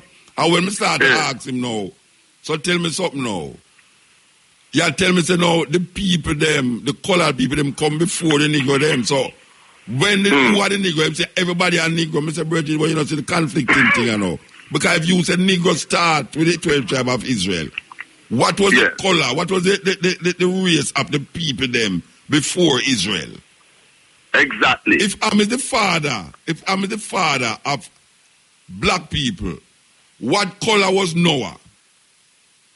Exactly. What color was Japheth? Who Noah according to for them fairy tale is the father of Ham. It's madness, man. It's madness. It is madness. And listen, the only harm them talk about is harm where them go and shop and buy and yam. Christmas. Both harm. Yes, that's the only harm. You know, so the Bible says flat-nosed people can't enter into the tabernacle of the Lord. Yeah. Flat-nosed, you know. The Bible said that, you know. Yes. Yeah, but listen, but is the Jews in the time of the Babylonian Talmud, which is about 500 years after so-called AD, that come with this racist thing to describe us as African people as being cursed and thing, you know. These people need to get educated. This them come with them thing there, you know. The youth say we curse. Him no one say yes, the Babylonian Talmud, which is about 500 years after AD, after the so-called death of Jesus Christ. No, which me and you know, so them never know Yeshua. Our people. A common era, we say no. We say common era now. We don't say after the death of Jesus. Common era. Precisely. The common era, exactly. Before the common era and after the common era. And the common era, not before the common era. Exactly. You know? And I want to hear up my cousin in Manchester, the Chantilly, Manchester, Noel, and all of my friends and family, you know, worldwide. You know what I mean? Give thanks, but Muta, we just have to keep on doing what we're doing. So people read Cheek Anta Diop book, The Destruction of Black Civilization, that gives us a history of our race. And Cheek Anta Diop, the African origin of civilization, to show us how we create civilization. Man, Abraham and them look up brother, they will not exist. Them for go and go sit down and go buy a hammer shop. Yeah, all right, sir. All right, give thanks. Bless. Yeah. The work heavy. The work heavy. Black people. We don't know. I mean, we worship an unknown God that is liable to get schizophrenic for you. Where we do things to you because it just get vexed. And really and truly, it's we are create them attributes of the God where people are talking about. It's we are create them attributes there, you know. It's we are create the attributes them. We make it become anthropomorphic, giving characteristics to God that is human. So when you say God is jealous, you're giving it a human face. And him get vexed. Him get vexed to the point where him will destroy places. And him select a few little set of people and say, this is my people. My people them here. And him look out for your people them. So everybody will come after now want to be associated with his people. Black people want to be Jews and Israelites and Hebrews because they want to claim a right to this Jewish God, this Yahweh, this Elohim, this Adonai, this Yahweh. People want to be associated with that. You tell them about Olodumare, you tell them about Shango, you tell them about all of the Orishas, them ask you, what them foolishness they are talking about, Muta? You start to tell them about Kemet. You hear people say Pharaoh. Them talk like Pharaoh is one man. They don't know say Pharaoh is the name of the equivalent to kings in Egypt. So them say Pharaoh was a wicked man. So anytime you think upon Egypt, all them think upon is Pharaoh army was drowned in the bottom of the ocean. Because Moses stand up on that thing and hold out him hand and the whole of the sea. What kind of madness is that? The sea part and then the people them, 1 million people walk through that, reach over the other side. And then when the army of Ramesses come, the sea cover over back and drown all of the Egyptian them. So right now, Egypt is what you call now the villain.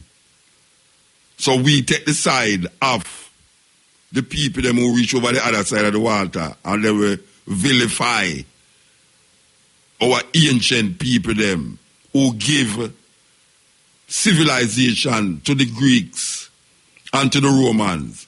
And all of them religious perspective try to mimic the same people them where they demonize. Can you believe that? The same people where them demonize over centuries and centuries, thousands of years. Is the same people give them all of the thinking. No religious concept originated in the West. None.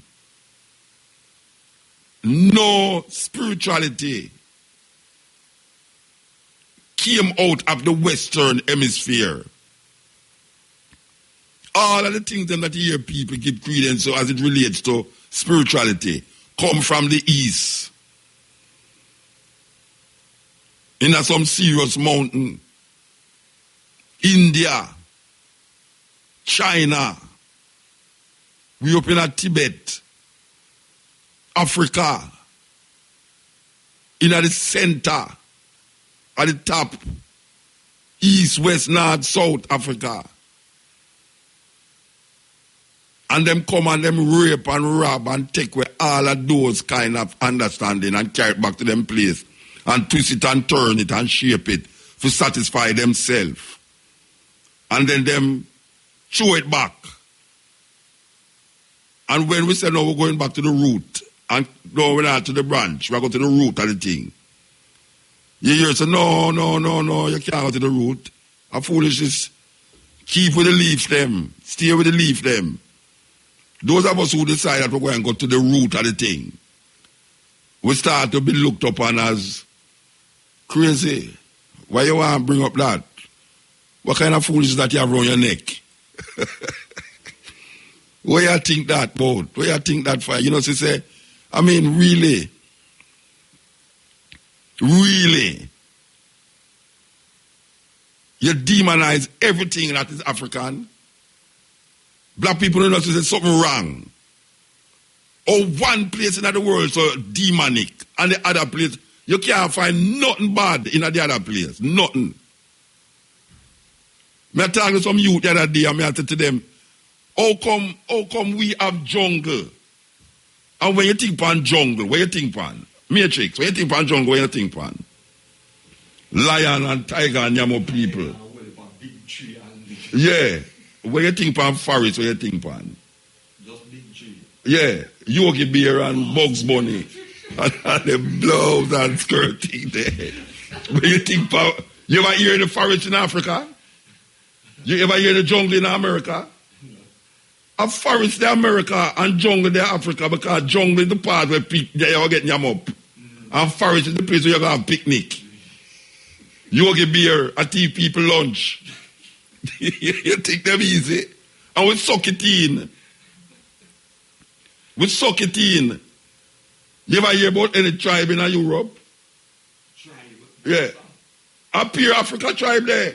You know why? Tribes sound organized, you know, like people not organized.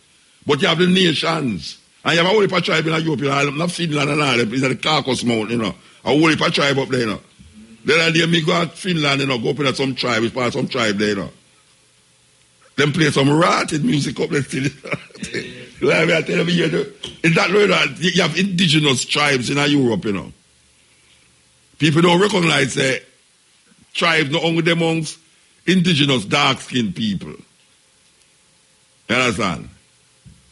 But when you check it now, it come like say we more wild. Why is the black people are kill off black people? Why is you ever see white people are kill white people? So white people murder one another.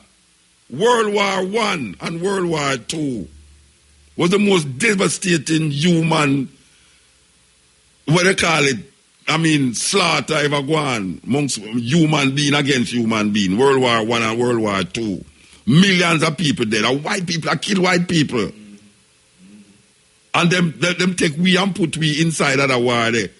Jamaican people go drive, fly plane, Royal Air Force, to go get rid of Hitler and become British. Because them very proud now to them is, you know, the Queen's servant, Royal Air Force. Millions of people dead in a World War I and a World War II. And not even a World War neither, you know. It's not no World War. It's Germany side with Mussolini and decides they're going to attack France and they're going to attack England. And England respond and America coming at the war. We never in the war. We sit down at the thing and drink rum and coconut water. And I climb coconut tree and sing, they light. And them think that we don't sing. And I run up and down and I, mosquito 1, mosquito 2, mosquito jump in at Kalaloo, woo woo. And that's how we are sing. We never had nothing with them. But when you hear them talk about, boy, tribal war in African, boy, Africans can't unite, Africa kill off African, and them thing there. And them have religion. Islam, murder of one another, murder of other people who don't belong to them. Christianity, just like Islam in Europe. The same way you see the Muslim them are going now, ISIL people them are going. And the same way the Christian them going in Europe, where them call medieval times. And then the European them going other people land, part of them land. One side named Pakistan, one side named India. One part named Cameroon, the other part named Nigeria, the other part divide up the place. Them come at Jamaica, divide up the place. You have St. Thomas over there, so, and you have St. James over there, so who the hell is St. Thomas and St. James? Most people don't even know who them people there. Mr. Lord Portland come here the other day, him family, them come here the other day, come look on him servant them in a Portland.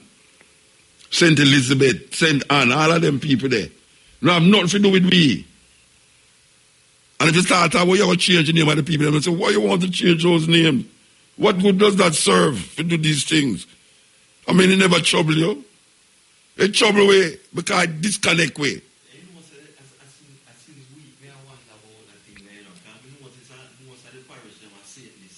Yeah, they're not European saying some foolishness, them bring it off. We need to disconnect ourselves from them thing there and reconnect to our things. Like how the place named Force Road and named Marcus Garvey Boulevard. You go through where name there, Corville, all of the street them Havana, the Paragons, the Eptones, you understand? Something relevant to we. You know, see, Usain Bolt Highway, and them thing there we are work with. That we can relate to it instead of St. James, St. Anne, you know, Cornwall, Middlesex, and Surrey, England, that there, you know. Cornwall, Middlesex, and Surrey, England, you know. And we still maintain them thing there. University of the West Indies. How the hell we come Indian? Or West Indies? Which part of West Indies there? A mistake Columbus make. Think same they are India. And we did that we are Indian. We are West Indian. How the hell we become West Indian? Nobody know Indian never answer so. Everywhere white people go, them call the people them Indian. No Indian never there Jamaica when Columbus come here. So none. Because them go America, them still call the people them Indian too. Red Indian. Them go Australia, them call the people them Indian too. Aboriginal Indian. Everywhere them go, them call the people them Indian. And we know so no Indian never there. So no Indian never there Jamaica. You can't tell a little youth that we are going to school. Because say they want to the Arawak Indian. And you say about the Arawak them wasn't Indian.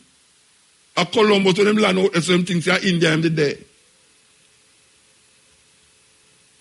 So all that we be in a way, and when you hear the right thing now, you start to fight against the right thing. And that make you do, you know.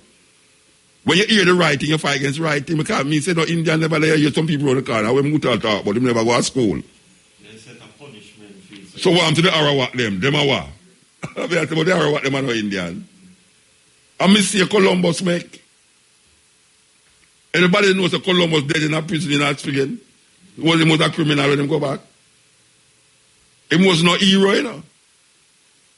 Yesterday, I asked some student, which part of Columbus born? None of them don't know. And them have a paid up this about the history of Jamaica. None of them don't know which part of Columbus born. One of them say Columbus born at Spain. I said, the whole one agree them say, yeah. I said, Columbus never born at Spain. Columbus was an Italian. Born in a place named Genoa. What is important is that it's not important really. It's not going to deserve rice now go gone up or go down if you know. But it's good for know, for straighten out the thing. Because you have to straighten out the thing. It's madness. Them have in a total madness. When you hear a man come on the radio and say, no, African never come here, a Jew, a Hebrew come here. You know, it's a madness. Then what me is, him say we are Hebrew. Me say, no, brethren, me are not Hebrew, me are African, you are Hebrew. It's madness anyway. So give thanks to the board, you know, give thanks to the time there again, you know. From 2 to 5:45 with the stepping razor, the art of war. I mean, I tell you, tomorrow go explosive. It's going explosive. You think a joke me I make? Tomorrow go explosive. What I say, you think a joke me I make? Anyway, we give thanks to me hungry, we give thanks to... I wish I had operated them out there, by the way. Janice out there? Janice, how you do, my love? Oh, gosh, man. Janice. Janice will like me, you know. Janice will like me. How come? Why? Go and ask her. Go ask her why she don't like me. I know some love her, but I know Jesus love little children. I think I said the reason she don't like me neither. She don't like you neither. No, I can't see why she don't like you. But I can't see why she don't like me. We can't see why she don't like me. Believe you me. So, yeah, we give thanks to me hungry. Give thanks to Tracy. Yeah, man.